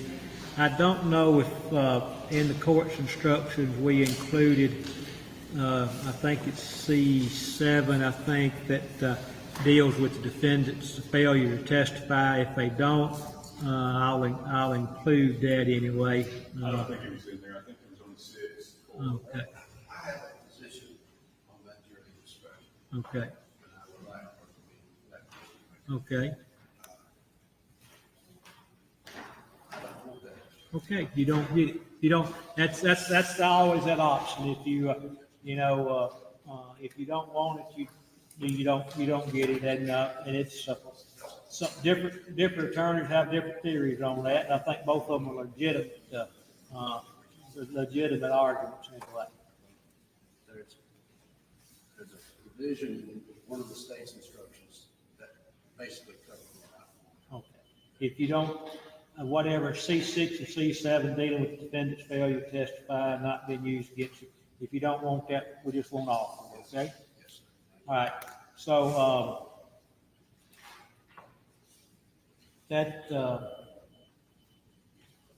I don't have.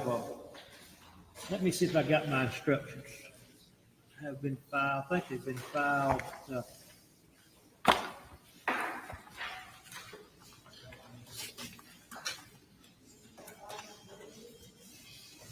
I'm gonna just cut right to the chase anyway. Has anyone offered a lesser included or intended to offer any lesser included?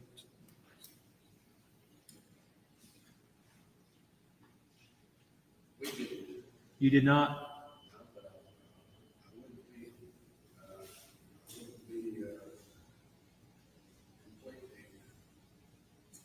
fair to my client, I guess, if I didn't. Y'all talk.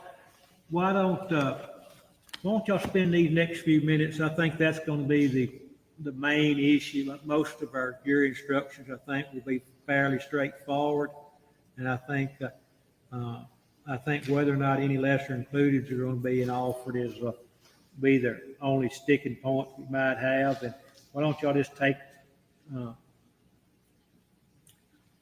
Let's do this. Now, let's go ahead and y'all go ahead and talk about it now if you want to, okay? And can I get a copy of the state's instructions? Brooke probably has those. Are they here, Ms. Sanders? State's instruction and defense proposed instructions. What's that? I've got volume. I got something. I don't have the latest. I got the first volume, not the second volume. Anyway, if you go get off my desk, I'd appreciate it. Okay.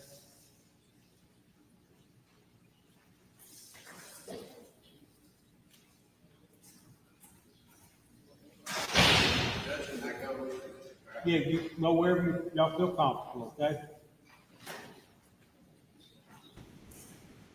So I guess my question to you guys is, do y'all want to hear this?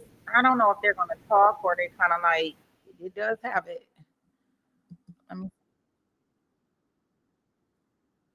oh, it look like they are going to go through the degree instructions. Y'all want to listen to that part?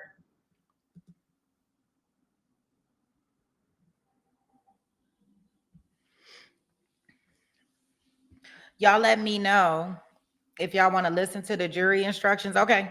Okay. I see it, OnlyFans. Okay. Well, let's. I haven't read yet.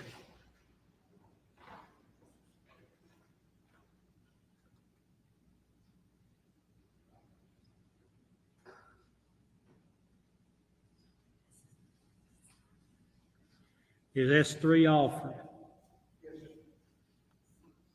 Let me.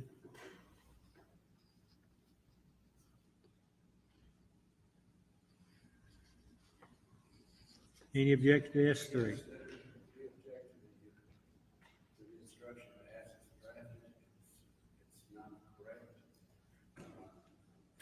Tell me what the problem is anyway, and y'all and the state be getting me up some law to say why you think it is correct statement of the law. First off, let's make a decision about whether it is a correct statement of law or not, and I'll give both sides an opportunity to express what they feel of whether or not it's a correct statement of law.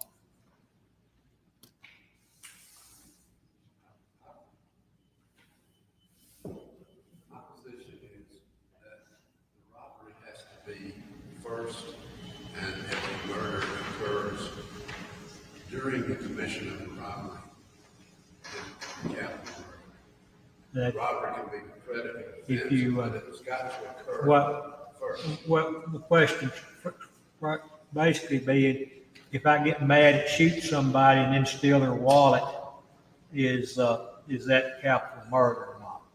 You know, or do I go there with the intent to rob them, and then if person A and person B gets into a heated dispute and person A shoots and kills person B and he says, well, I might as well get his wallet while I'm here, is that capital murder? I think the intent has to be there to commit the predicate offense. The intent has to be there to commit the predicate offense.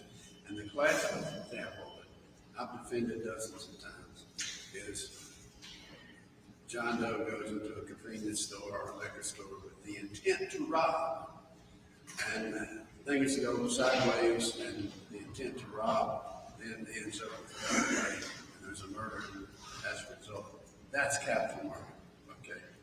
As opposed to I go in to buy a pack of cigarettes and get into it with the store clerk and shoot him and then decide to steal something while I'm there.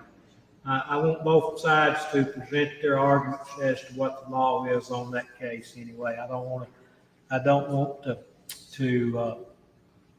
make that decision on the fly anyway. That issue has been addressed by the Mississippi Supreme Court on several occasions. I believe I know what the answer to that question is, but I want somebody to support that decision. This instruction in advance until Monday. What's that now? Are we holding this instruction in advance? I'll give you a chance to either look at it now, but I'll give you an opportunity to address it on Monday. If you, There is law. there's law on it. I think it won't take me just a minute to find out, but I'll give you an opportunity if the state wishes to address it now, they can, but I'll give you an opportunity to, I'd rather you not wait till Monday. If you got a case that says otherwise, get it to me sometime before Monday, okay? Send it to me and Brooke before Monday, okay? We'll decide. Okay. I don't want to make that decision Monday morning. I'd rather both sides, address the issue, and I think it is, It's been answered. you know, It's been answered. it's been answered on many occasions, and I'm almost certain I know the answer, but I want y'all both to have an opportunity to correct me. So I'm gonna hold S3 in abeyance, until y'all give me a chance to rule on it. All right, so that's all the state's instructions this time. I do believe we will.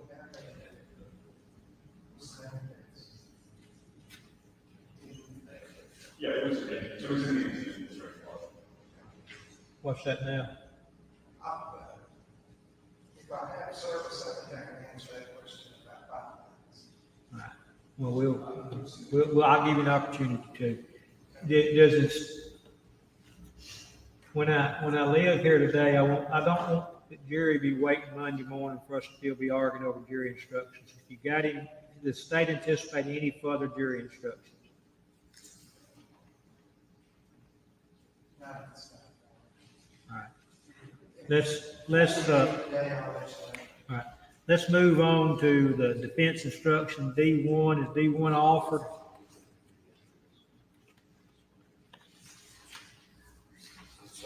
D1, is it offered?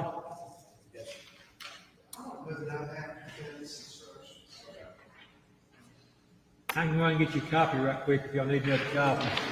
All right, we got a copy.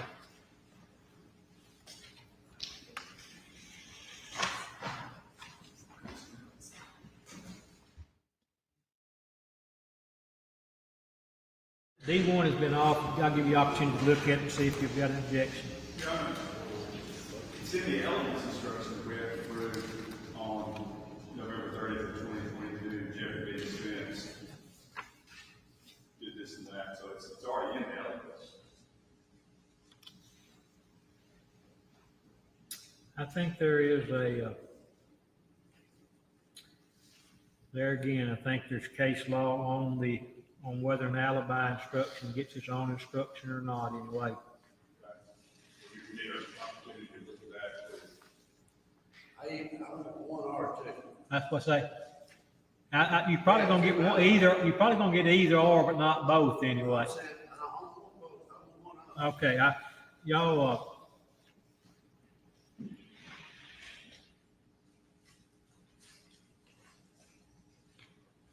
y'all compare one or two in conjunction with each other, state.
Can we get back to give Scott this research on that? I'll give you opportunity to, but I would like to, I don't want us to be arguing about it Monday morning, as long as we're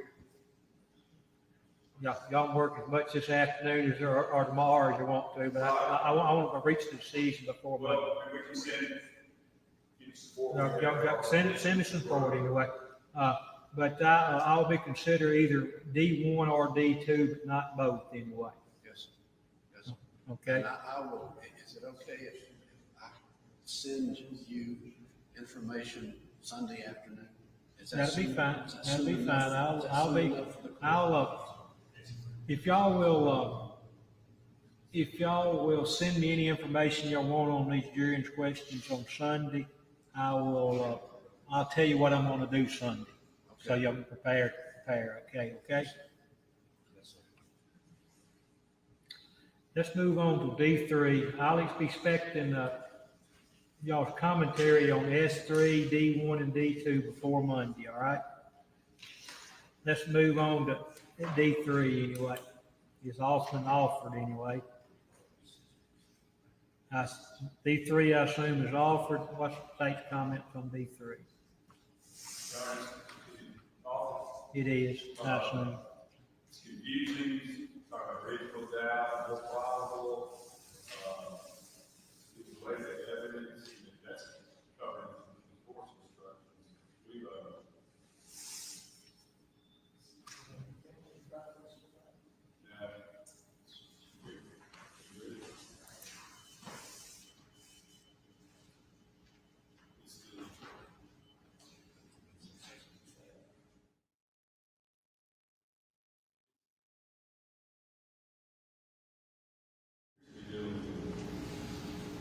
way the evidence, instruction.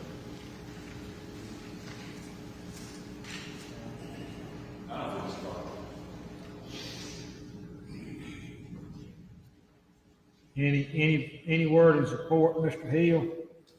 Judge, I've cited There are cases that have approved it. There are cases that says this is a classic two hypothesis case, and there are decisions, I believe, that says it's okay if the judge gives it, it's okay if the judge don't give it. I traditionally don't give it because I think it's just adding more language to the jury's decision to weigh all the evidence and decide it based on all the evidence, the totality of the evidence. And I'm going to,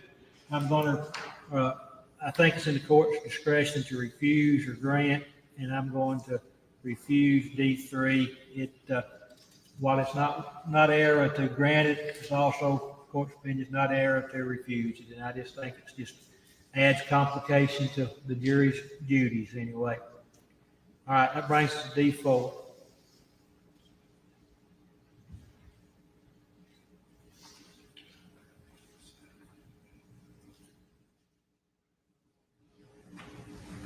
Any objection, D4? It's covered in the court's instructions, covered in our evidence instruction. which court instruction is it in?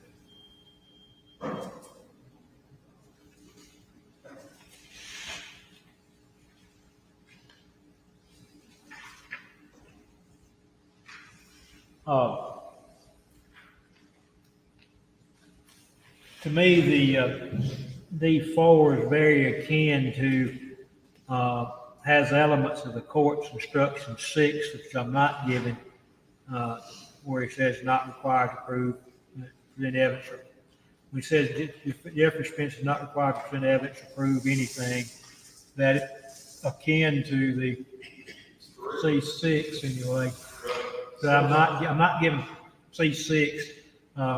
It's in C3, it's law of every person charged with commission of crime against. It does have the added element of not required to present evidence or prove anything, which normally would be covered by C6, which we've withdrawn. I'm going to give D4 in lieu of C6, basically.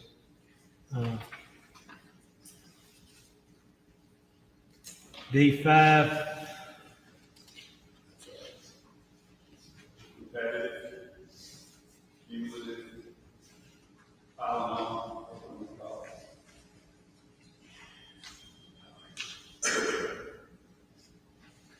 I'm gonna put D5 up there with D1 and D2.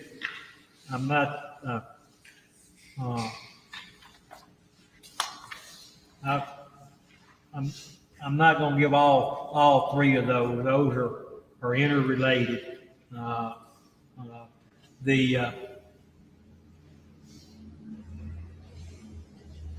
The top half of D5 is, I think, covered by the court's instruction.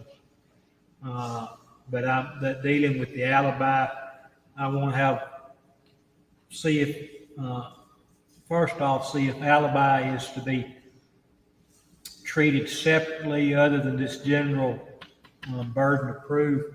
And if so, if it is, I'll let you have one alibi instruction. One alibi, at least one alibi instruction. I'm going to let y'all analyze D1, D2, and D5 as a package deal and see if y'all can come up with one instruction dealing with that anyway. So, So I'm not saying that I'm going to give an alibi instruction. I believe I will, but I think the law allows that. But I'll just just my intention to give one alibi instruction.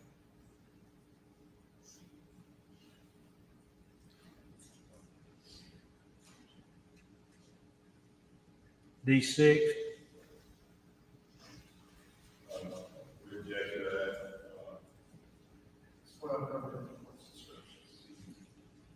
Can't combine reasonable doubt. This is often offered. Sorry? This is often offered anyway.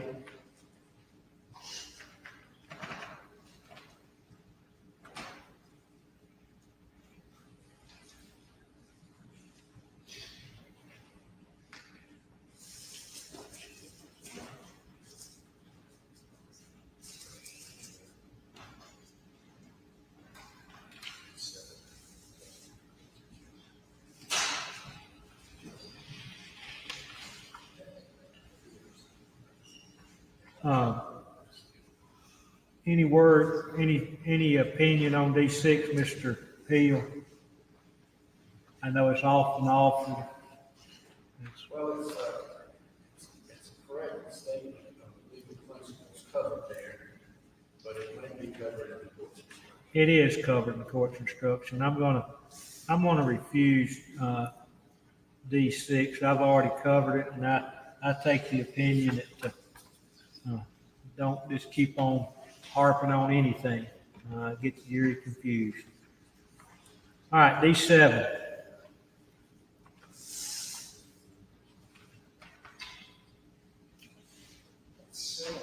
Just like D3. That's D3. That's you back to your two interpretation. That two interpretation rule, and I traditionally do not give that. I think it's best that the jury just instruct them on what reasonable doubt is, and I traditionally don't give them. It's not required to be given, and I generally refuse them. It's just adding more layers of complication to the jury. All right, D8. It's not the law.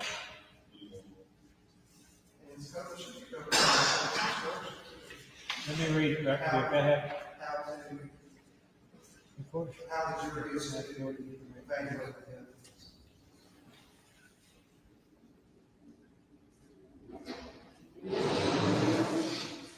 him. The Supreme Court the Supreme Court did a few years back reverse 100 years of common law and say that in Mississippi you're not entitled to circumstantial evidence instruction anymore.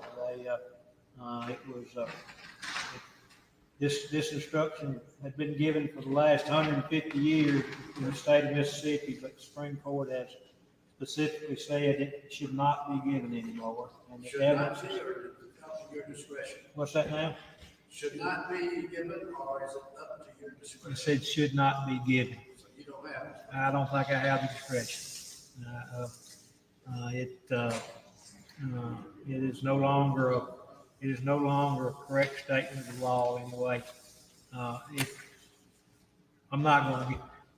I'm not going to give it anyway. As I see it, we've got issue on S3. When does basically boil down to this? When a killing takes place, can the robbery come after the killing or not? Do you have to have the intent to rob when the killing is committed? That's answered in Batiste. In what? Batiste. I'm familiar with Batiste, and as I said, I think I know what the answer is, but I want to give both sides an opportunity to. Paragraph 33 of the law is that Go ahead and make a record on that while we're here on the record now. Batiste stands for the proposition that the intent of the robbery can be done after the murder. Let me, have you got that handy there? I'm familiar with it. Don't want to refresh my memory. That's, I've got it. that Batiste case is one of the preeminent cases in criminal law in the way.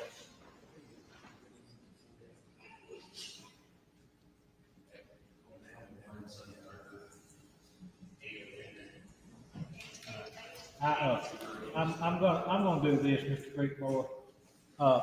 Mr. Hill, I believe that this Baptiste case speaks as what the law is. Unless you show me something to the contrary, I'm going to say that S3 is a correct statement of the law. Are you giving me the Sunday afternoon? I am. I'm going to give you an opportunity. I'm not going to require you to do it now. Citing Gillette, 56 Southern 3rd, 492, Batiste. Batiste at that site, 121 Southern 3rd, 808, says where the evidence, the time sequence of the felony and the murder is not important as long as the evidence and its inferences demonstrate one continuous transaction. We don't have one. That the jury could find that there was, a reasonable jury could find that there was there's been evidence that Mr. Carpenter carried a satchel with him. The satchel, he was dead, and the satchel and the pistol was no longer there. I think a reasonable jury could infer it. On the other side, if the jury is convinced, believes that was not a continuous transaction, that's something you can argue anyway. Yeah, that's certainly our position. Okay, but One continuing transaction.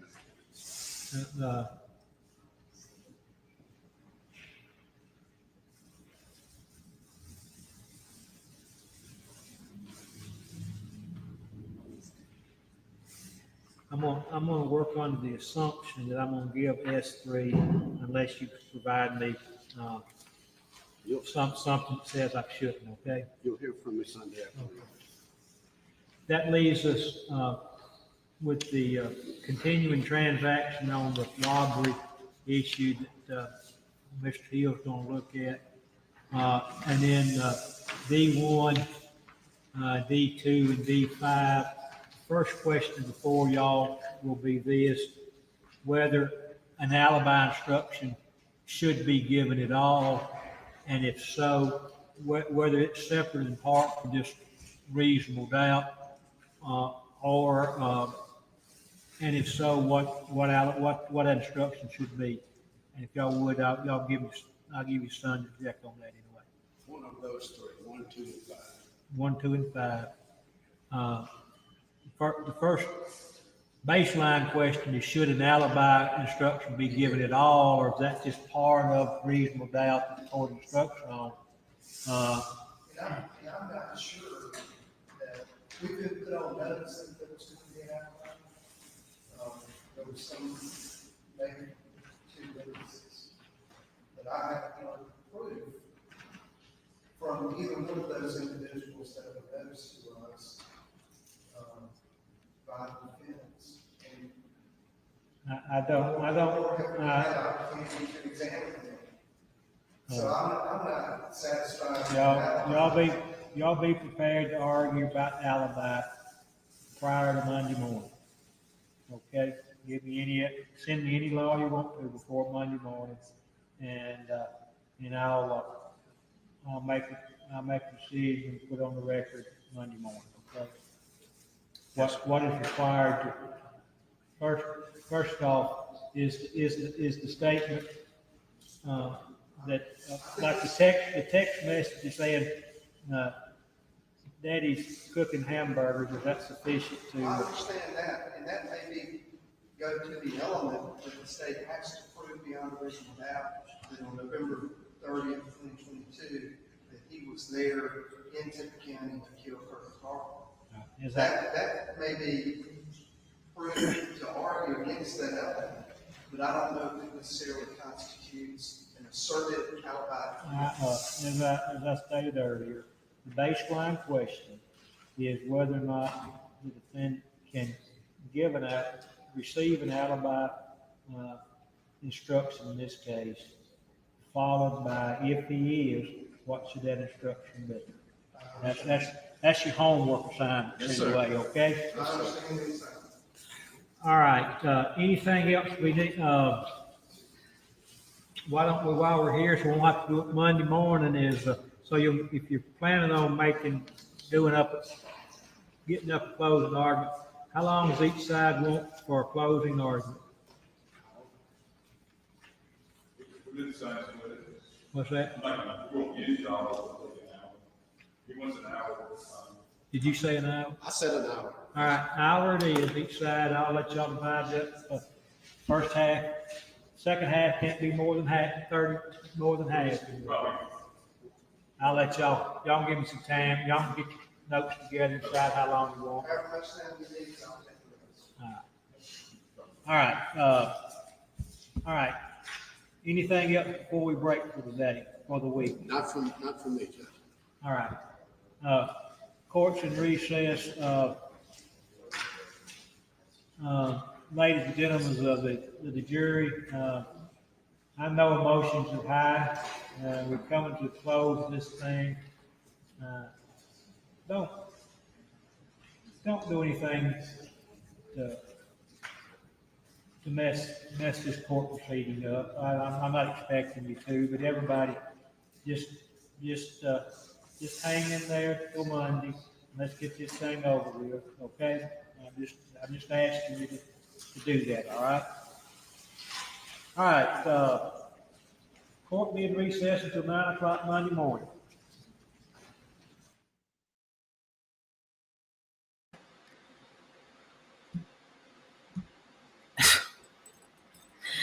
I don't know. I just don't, me personally, I don't know what is going on with this case. It's like the weirdest thing. I've never seen anything so weird.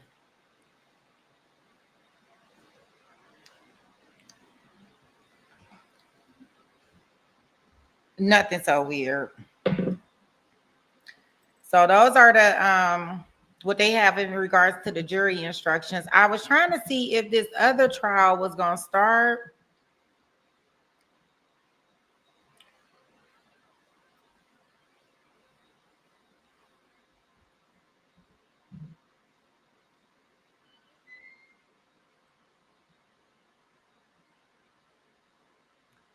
I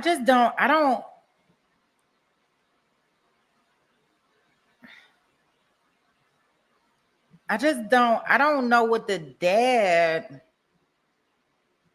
I don't understand how he benefits.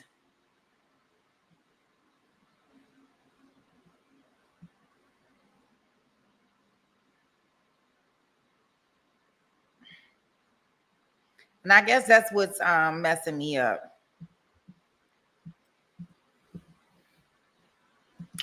I don't get it. So I don't know. Do anybody want to come up here and tell me? Because I don't get it. It's not so many. I mean, it's some, trials that I just don't. I don't get it.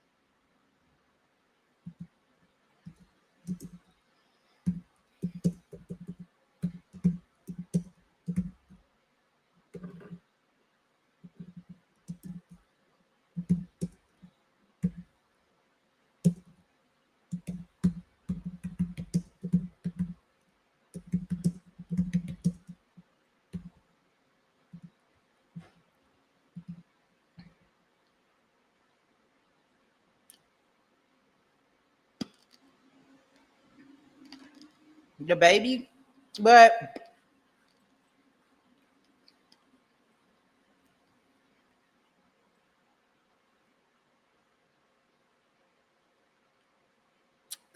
the baby getting the life insurance, what does that have to do with him?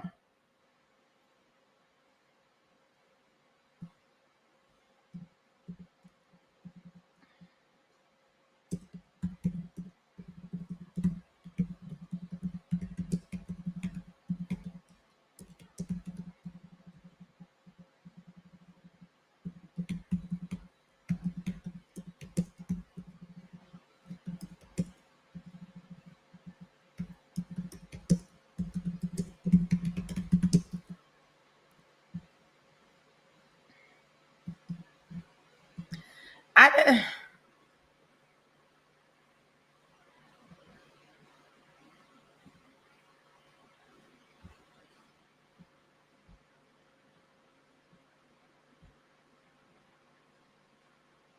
okay, okay, drunkie.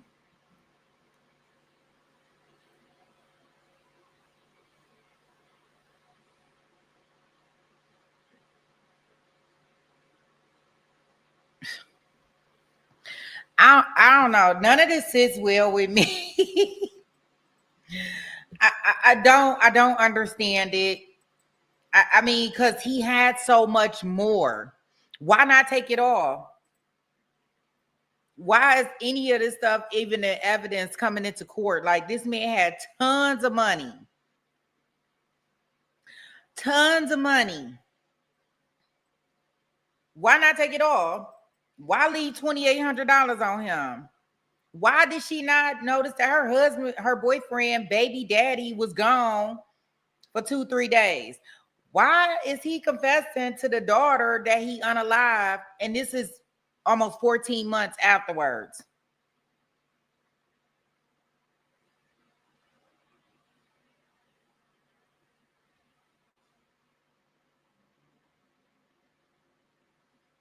I mean, now I do believe that they were doing some illegal stuff out here.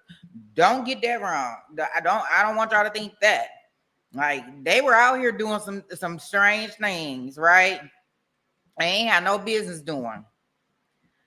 But I just don't know if it's strange to the point. I just don't know if it's strange to this degree.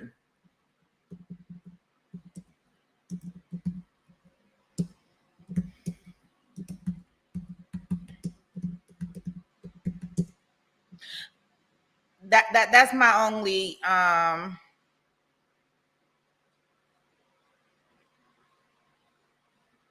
that's my only issue. Like I don't.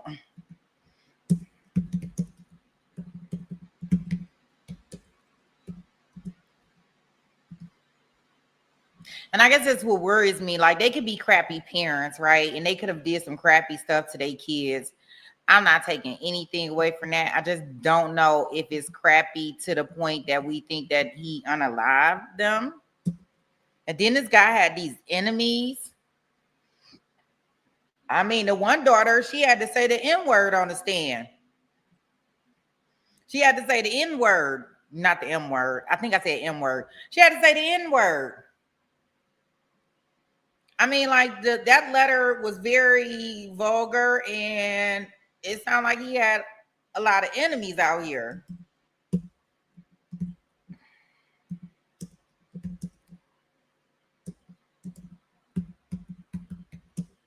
I just don't. I don't know.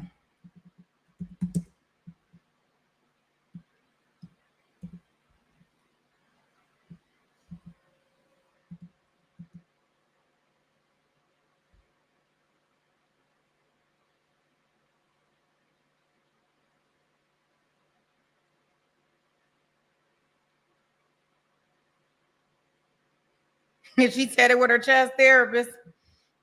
Yeah, it sounds like she said a lot. I don't know. I just,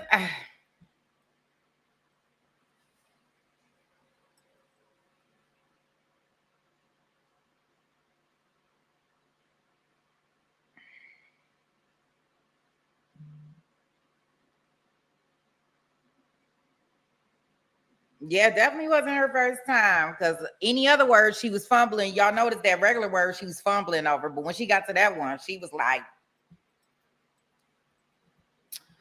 ugh. I, I don't know how they can convict him. I mean, I just don't know how they can convict him. I mean, we got the cell phone man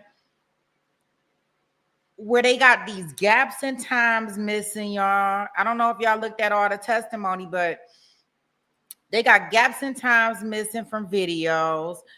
The cell phone man is also the coroner. I don't understand. I don't understand this. I don't understand this trial. I don't understand it at all. Like almost like I need to go back and listen to everything all over again just so I can understand how either side decided to rest today. The defense didn't put on the case at all. And they ended with the daughter. And she was just basically like a character person, just saying how crappy they were as far as I was concerned. How crappy they were to her. But that doesn't mean that they are unalivers.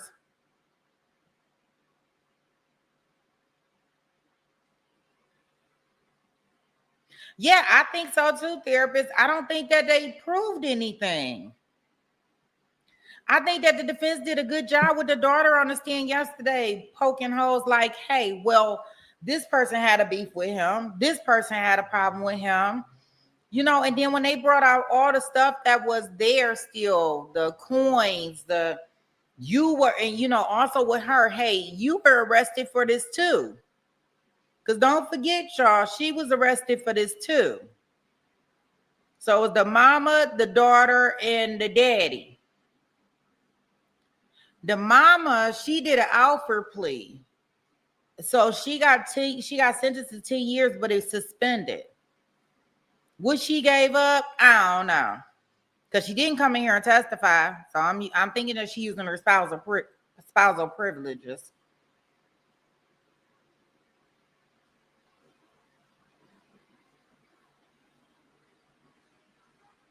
Yeah, that's what they proved, film. That they got a messed up. I mean, what can y'all say that besides her confession? Like the alibi is that he was in Virginia.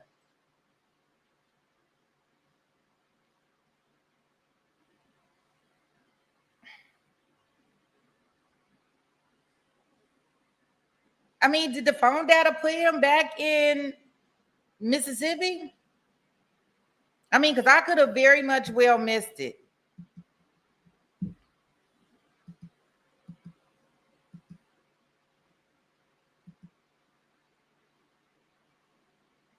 Yeah, I'm gonna have to go back and listen to some of the testimony parts that I didn't get a chance to listen to. In order for me to, you know, we got our take at the trial at night tonight. Like, I'm pretty sure none of us know what's going on with this trial. I mean, this guy, he was the person, the victim, you know, he was he had an alcohol store, he was a drug dealer, he was, I mean, we got multiple things that was going on.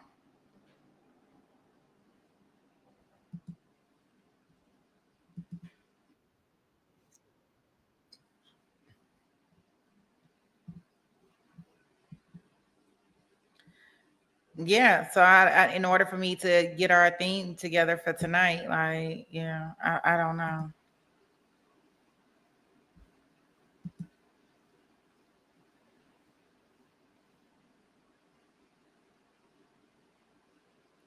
Yeah, and I heard that testimony, Nene. But I think that, you know, for that time period, I think that the wife is needed to testify to saying that she had the phone.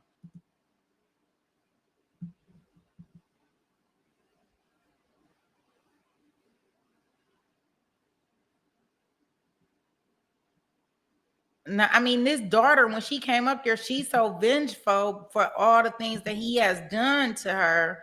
and the mom has done to her in the past, that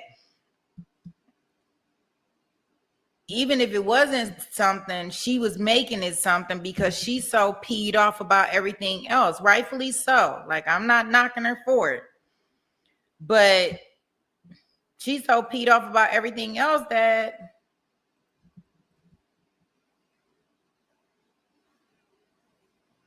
I don't know. I don't know if her testimony, I mean, I believe her, but it does seem biased to me.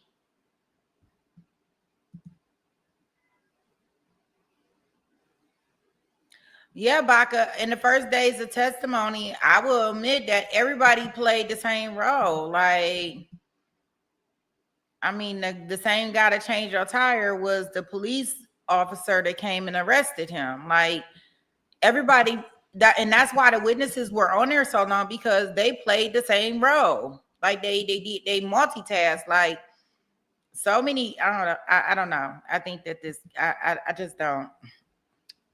I mean, when we were going into this case, I definitely didn't think that this was it, but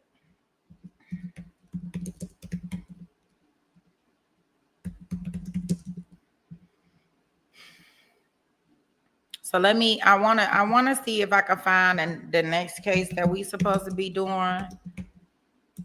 I may have to. I thought that they had it. They were starting it today, but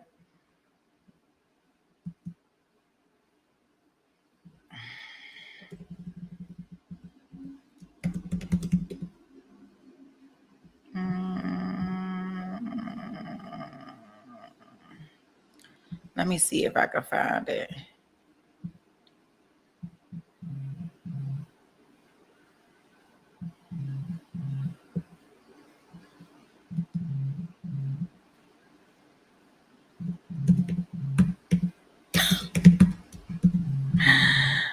I tell you.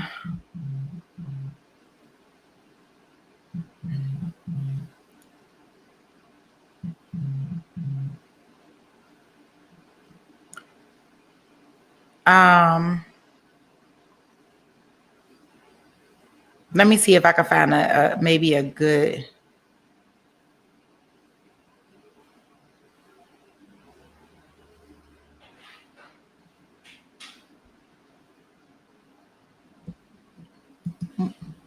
What what's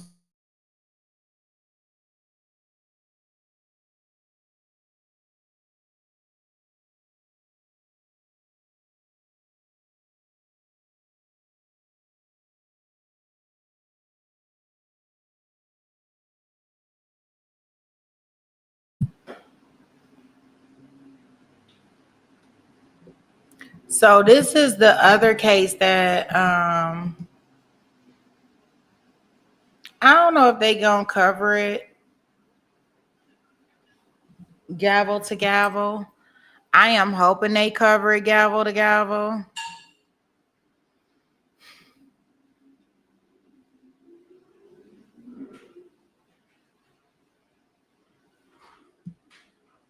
I don't know. I may have to talk to Jason, hang out, do this, and find out some information for us. Wait a minute.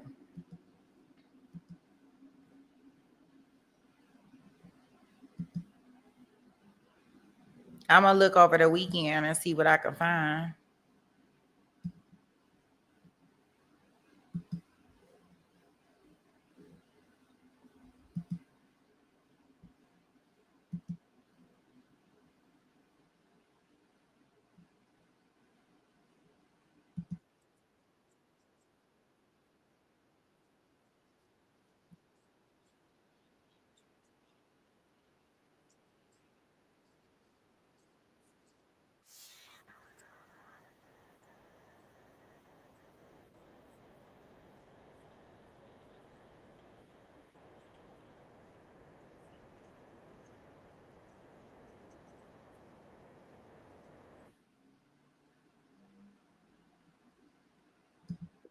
I didn't really want to go into their commentary, but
Oh, y'all can't hear it? Oh gosh.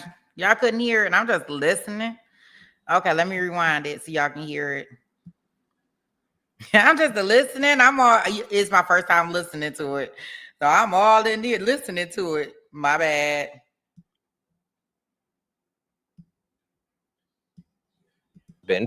KPRC2 reporter Bryce Newberry has been following this case closely over the past. Joins us live from the road, headed to Chambers County. Bryce. Yeah, Zach, good morning. I wanted to just kind of bring you up to speed on what we are expecting in court today, because it's been several months actually since Sarah Hartsfield has been in court. And so we are expecting to see her actually in court today. And we're also expecting a lot of the issues that may come up in her trial to be discussed.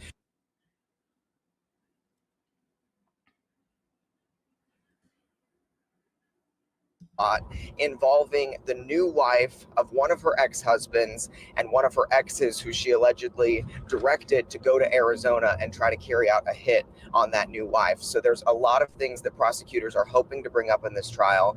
And again, she's only charged with murder at this point in Chambers County, but on the witness list, prosecutors are also asking to call some investigators from Minnesota to the stand to discuss that shooting death again of her ex-fiance.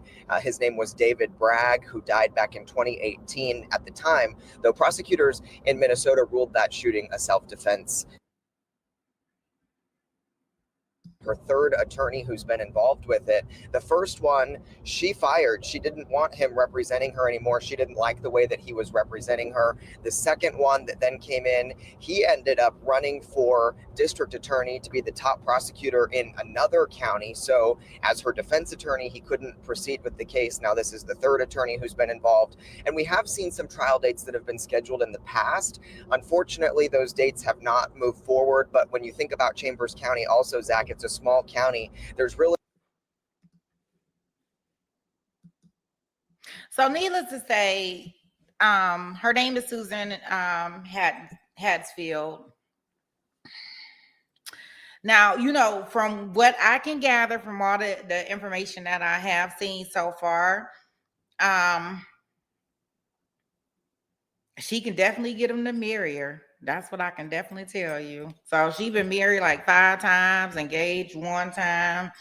One of the ex-husbands in Missouri, I believe, is the one that it was considered self-defense, but I heard they are reopening that since now this Texas one that came up. So right now she's standing trial for the case that she has in near Houston, Texas. I believe the county is Chambers. And that trial is supposed to start on Monday. You're right, Marilda. Right. I don't know if it'll be, I'm assuming it's probably going to be jury selection. What I can tell you is that there is approval for 1 courtroom fee from what I can tell. And I haven't been able to look at the information just yet.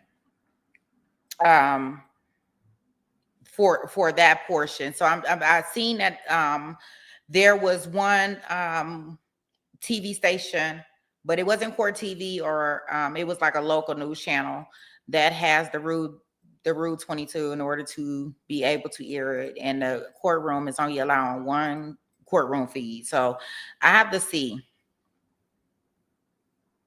Yeah, the Minnesota one was self-defense. That's what it was ruled, but they were reopening it back. So yeah, she can definitely get him to marry her. She's been married about 5 times. And just now, I just heard in that news report that she was trying to get one of the ex-husbands or to go unalive the wife or the girlfriend in Arizona. So it sounds like she got a lot of stuff going on. So yeah, they are definitely reopening that, and they were saying that they were trying to bring in that testimony in regards to their suspicions regarding to the unaliving for her husband in Minnesota with the self-defense claim. And also, just so everybody could be aware, they did go talk to a lot of her ex-husbands that are still alive, and of course, they all said they were scared. They all said they feared for their life. They all survived, but they all said they were scared at some point in time that she was going to take their life. And with this last husband, he passed away from an insulin overdose, right? So he goes, he has diabetes, or he goes into the hospital and they looking at him and they like, okay, well, your level shouldn't be this high, blah, blah, blah. Of course, knowing her and knowing her history, she decides, hey, go ahead and pull the plug. I'm about to hurry up and cremate him. But the nurses had already called the law enforcement and kind of looked into, his reports and stuff as far as his levels. And they're just like, it's no way. And then I, from my understanding, when they went to go search her house, like all the evidence was still there, showing that, hey, he didn't took all these shots, all this insulin is everywhere. Like, yeah. So it should be pretty deep when we go in there, if we're able to go in there and see that one. So I'm hoping that they do show that case. The only other case that I did see out here on these YouTube streets was the one that I was telling y'all earlier in regards to, I think he's like 34, she's like 44, and he's saying it was self-defense, but he unalived her. I can't remember the name of it. I want to say I was trying to find that on Law and Crime because it was supposed to start today, but it didn't start. And I'm assuming that it's because of something with the jury or something.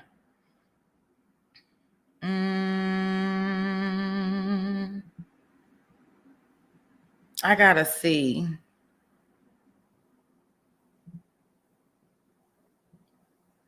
What the name of it is. If they're going to be doing it. But yeah, I did see it out here. I can't remember the name of it because I really didn't go into it in regards to it. Oh, no. Yes, I did. Wait a minute.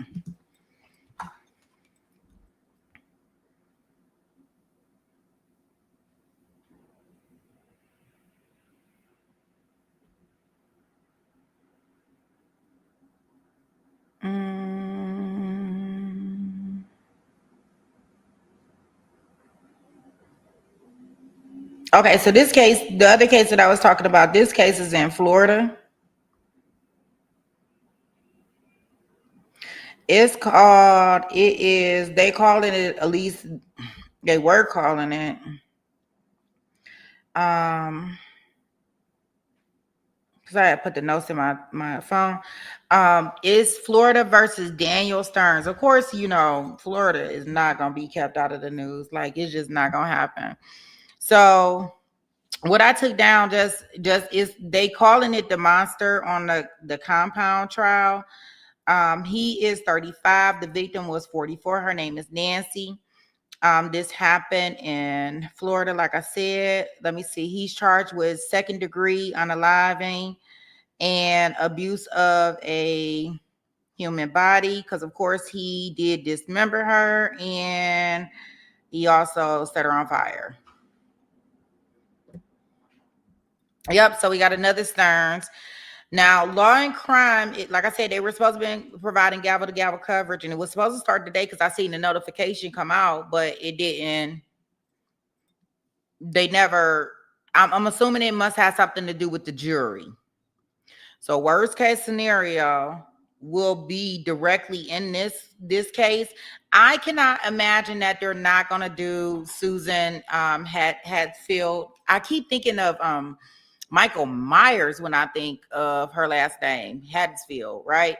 I can't imagine that they will not be doing gavel-to-gavel coverage, but worst case scenario, we will have something else to look at. Yeah, so he trying to say, this guy already voluntarily confessed from my understanding because I was looking at some court documents. So she was reported missing on February the 18th, 2023. She was last seen at like near like a little gun place down there. And he was arrested on March 10th, 2023. Later, he actually confessed to it, but he's saying that the reason it happened is because he was protecting himself, something like a self-defense. And why he did all of that stuff to her body and stuff afterwards, I guess just so he would not get caught. So, like I said, the trial is supposed to begin today, but it didn't. So we'll keep our eye out on that one. Yeah, and definitely this Sarah one. I really hope that they show this one. Yeah, it's a channel 2. It's gonna be showing it. So I don't know. Hopefully they'll do gavel to gavel coverage. Because I think no, they were not the ones that did the last trial that we did. That was channel 26 and channel 11. But I'll check into it and see. So other than that, I think that's about it. You think they're still in jury selection? Yeah, they must be. I think that Law and Crime thought that they may be over with today, and that's why they sent it out. Now, I wouldn't be surprised if they finish jury selection and maybe come up with opening statements later. So I'll keep an eye on it.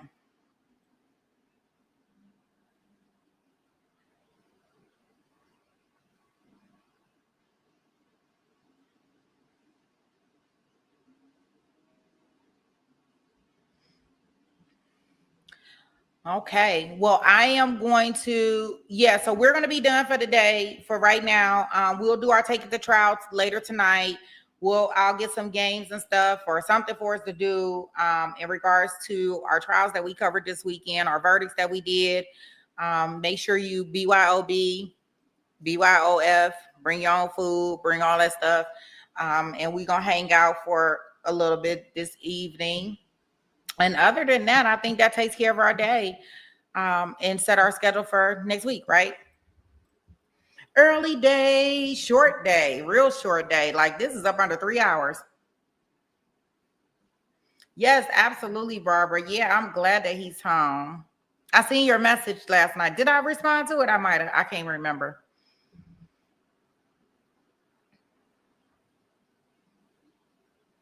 Oh, don't. Well, we don't come back later. I don't know.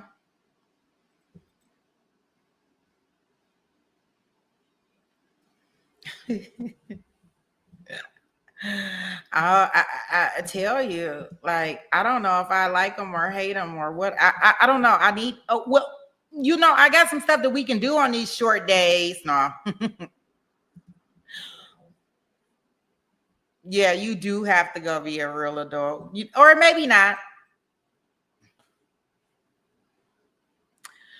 Okay, so I'll send out the notification for tonight and we'll find a couple things to do. And hopefully I have some more updates on our next cases that we're going to be doing. This will give me some time to kind of research some stuff and more in regards to what we're going to be doing. Okay. All right, crew. Well, we got a short Friday and you were in the right place today, where there's no filters, no fluff, just facts, so you can be the judge. Maybe about 6:30ish. Does it sound good? About 6:30? I mean, unless you got a date or something. You let me know, therapist. Do you have a date or something tonight? Does SD have a date tonight? I don't know. Y'all tell me. All right. Yeah, it'll be just this, our same little short thing, and we'll get on for a couple of hours or so and just kind of recap our week and figure out next week. And I'm gonna find some games about this Jeffrey Spence case. But I'll see y'all later. All right. Okay. See you later. Okay. Peace.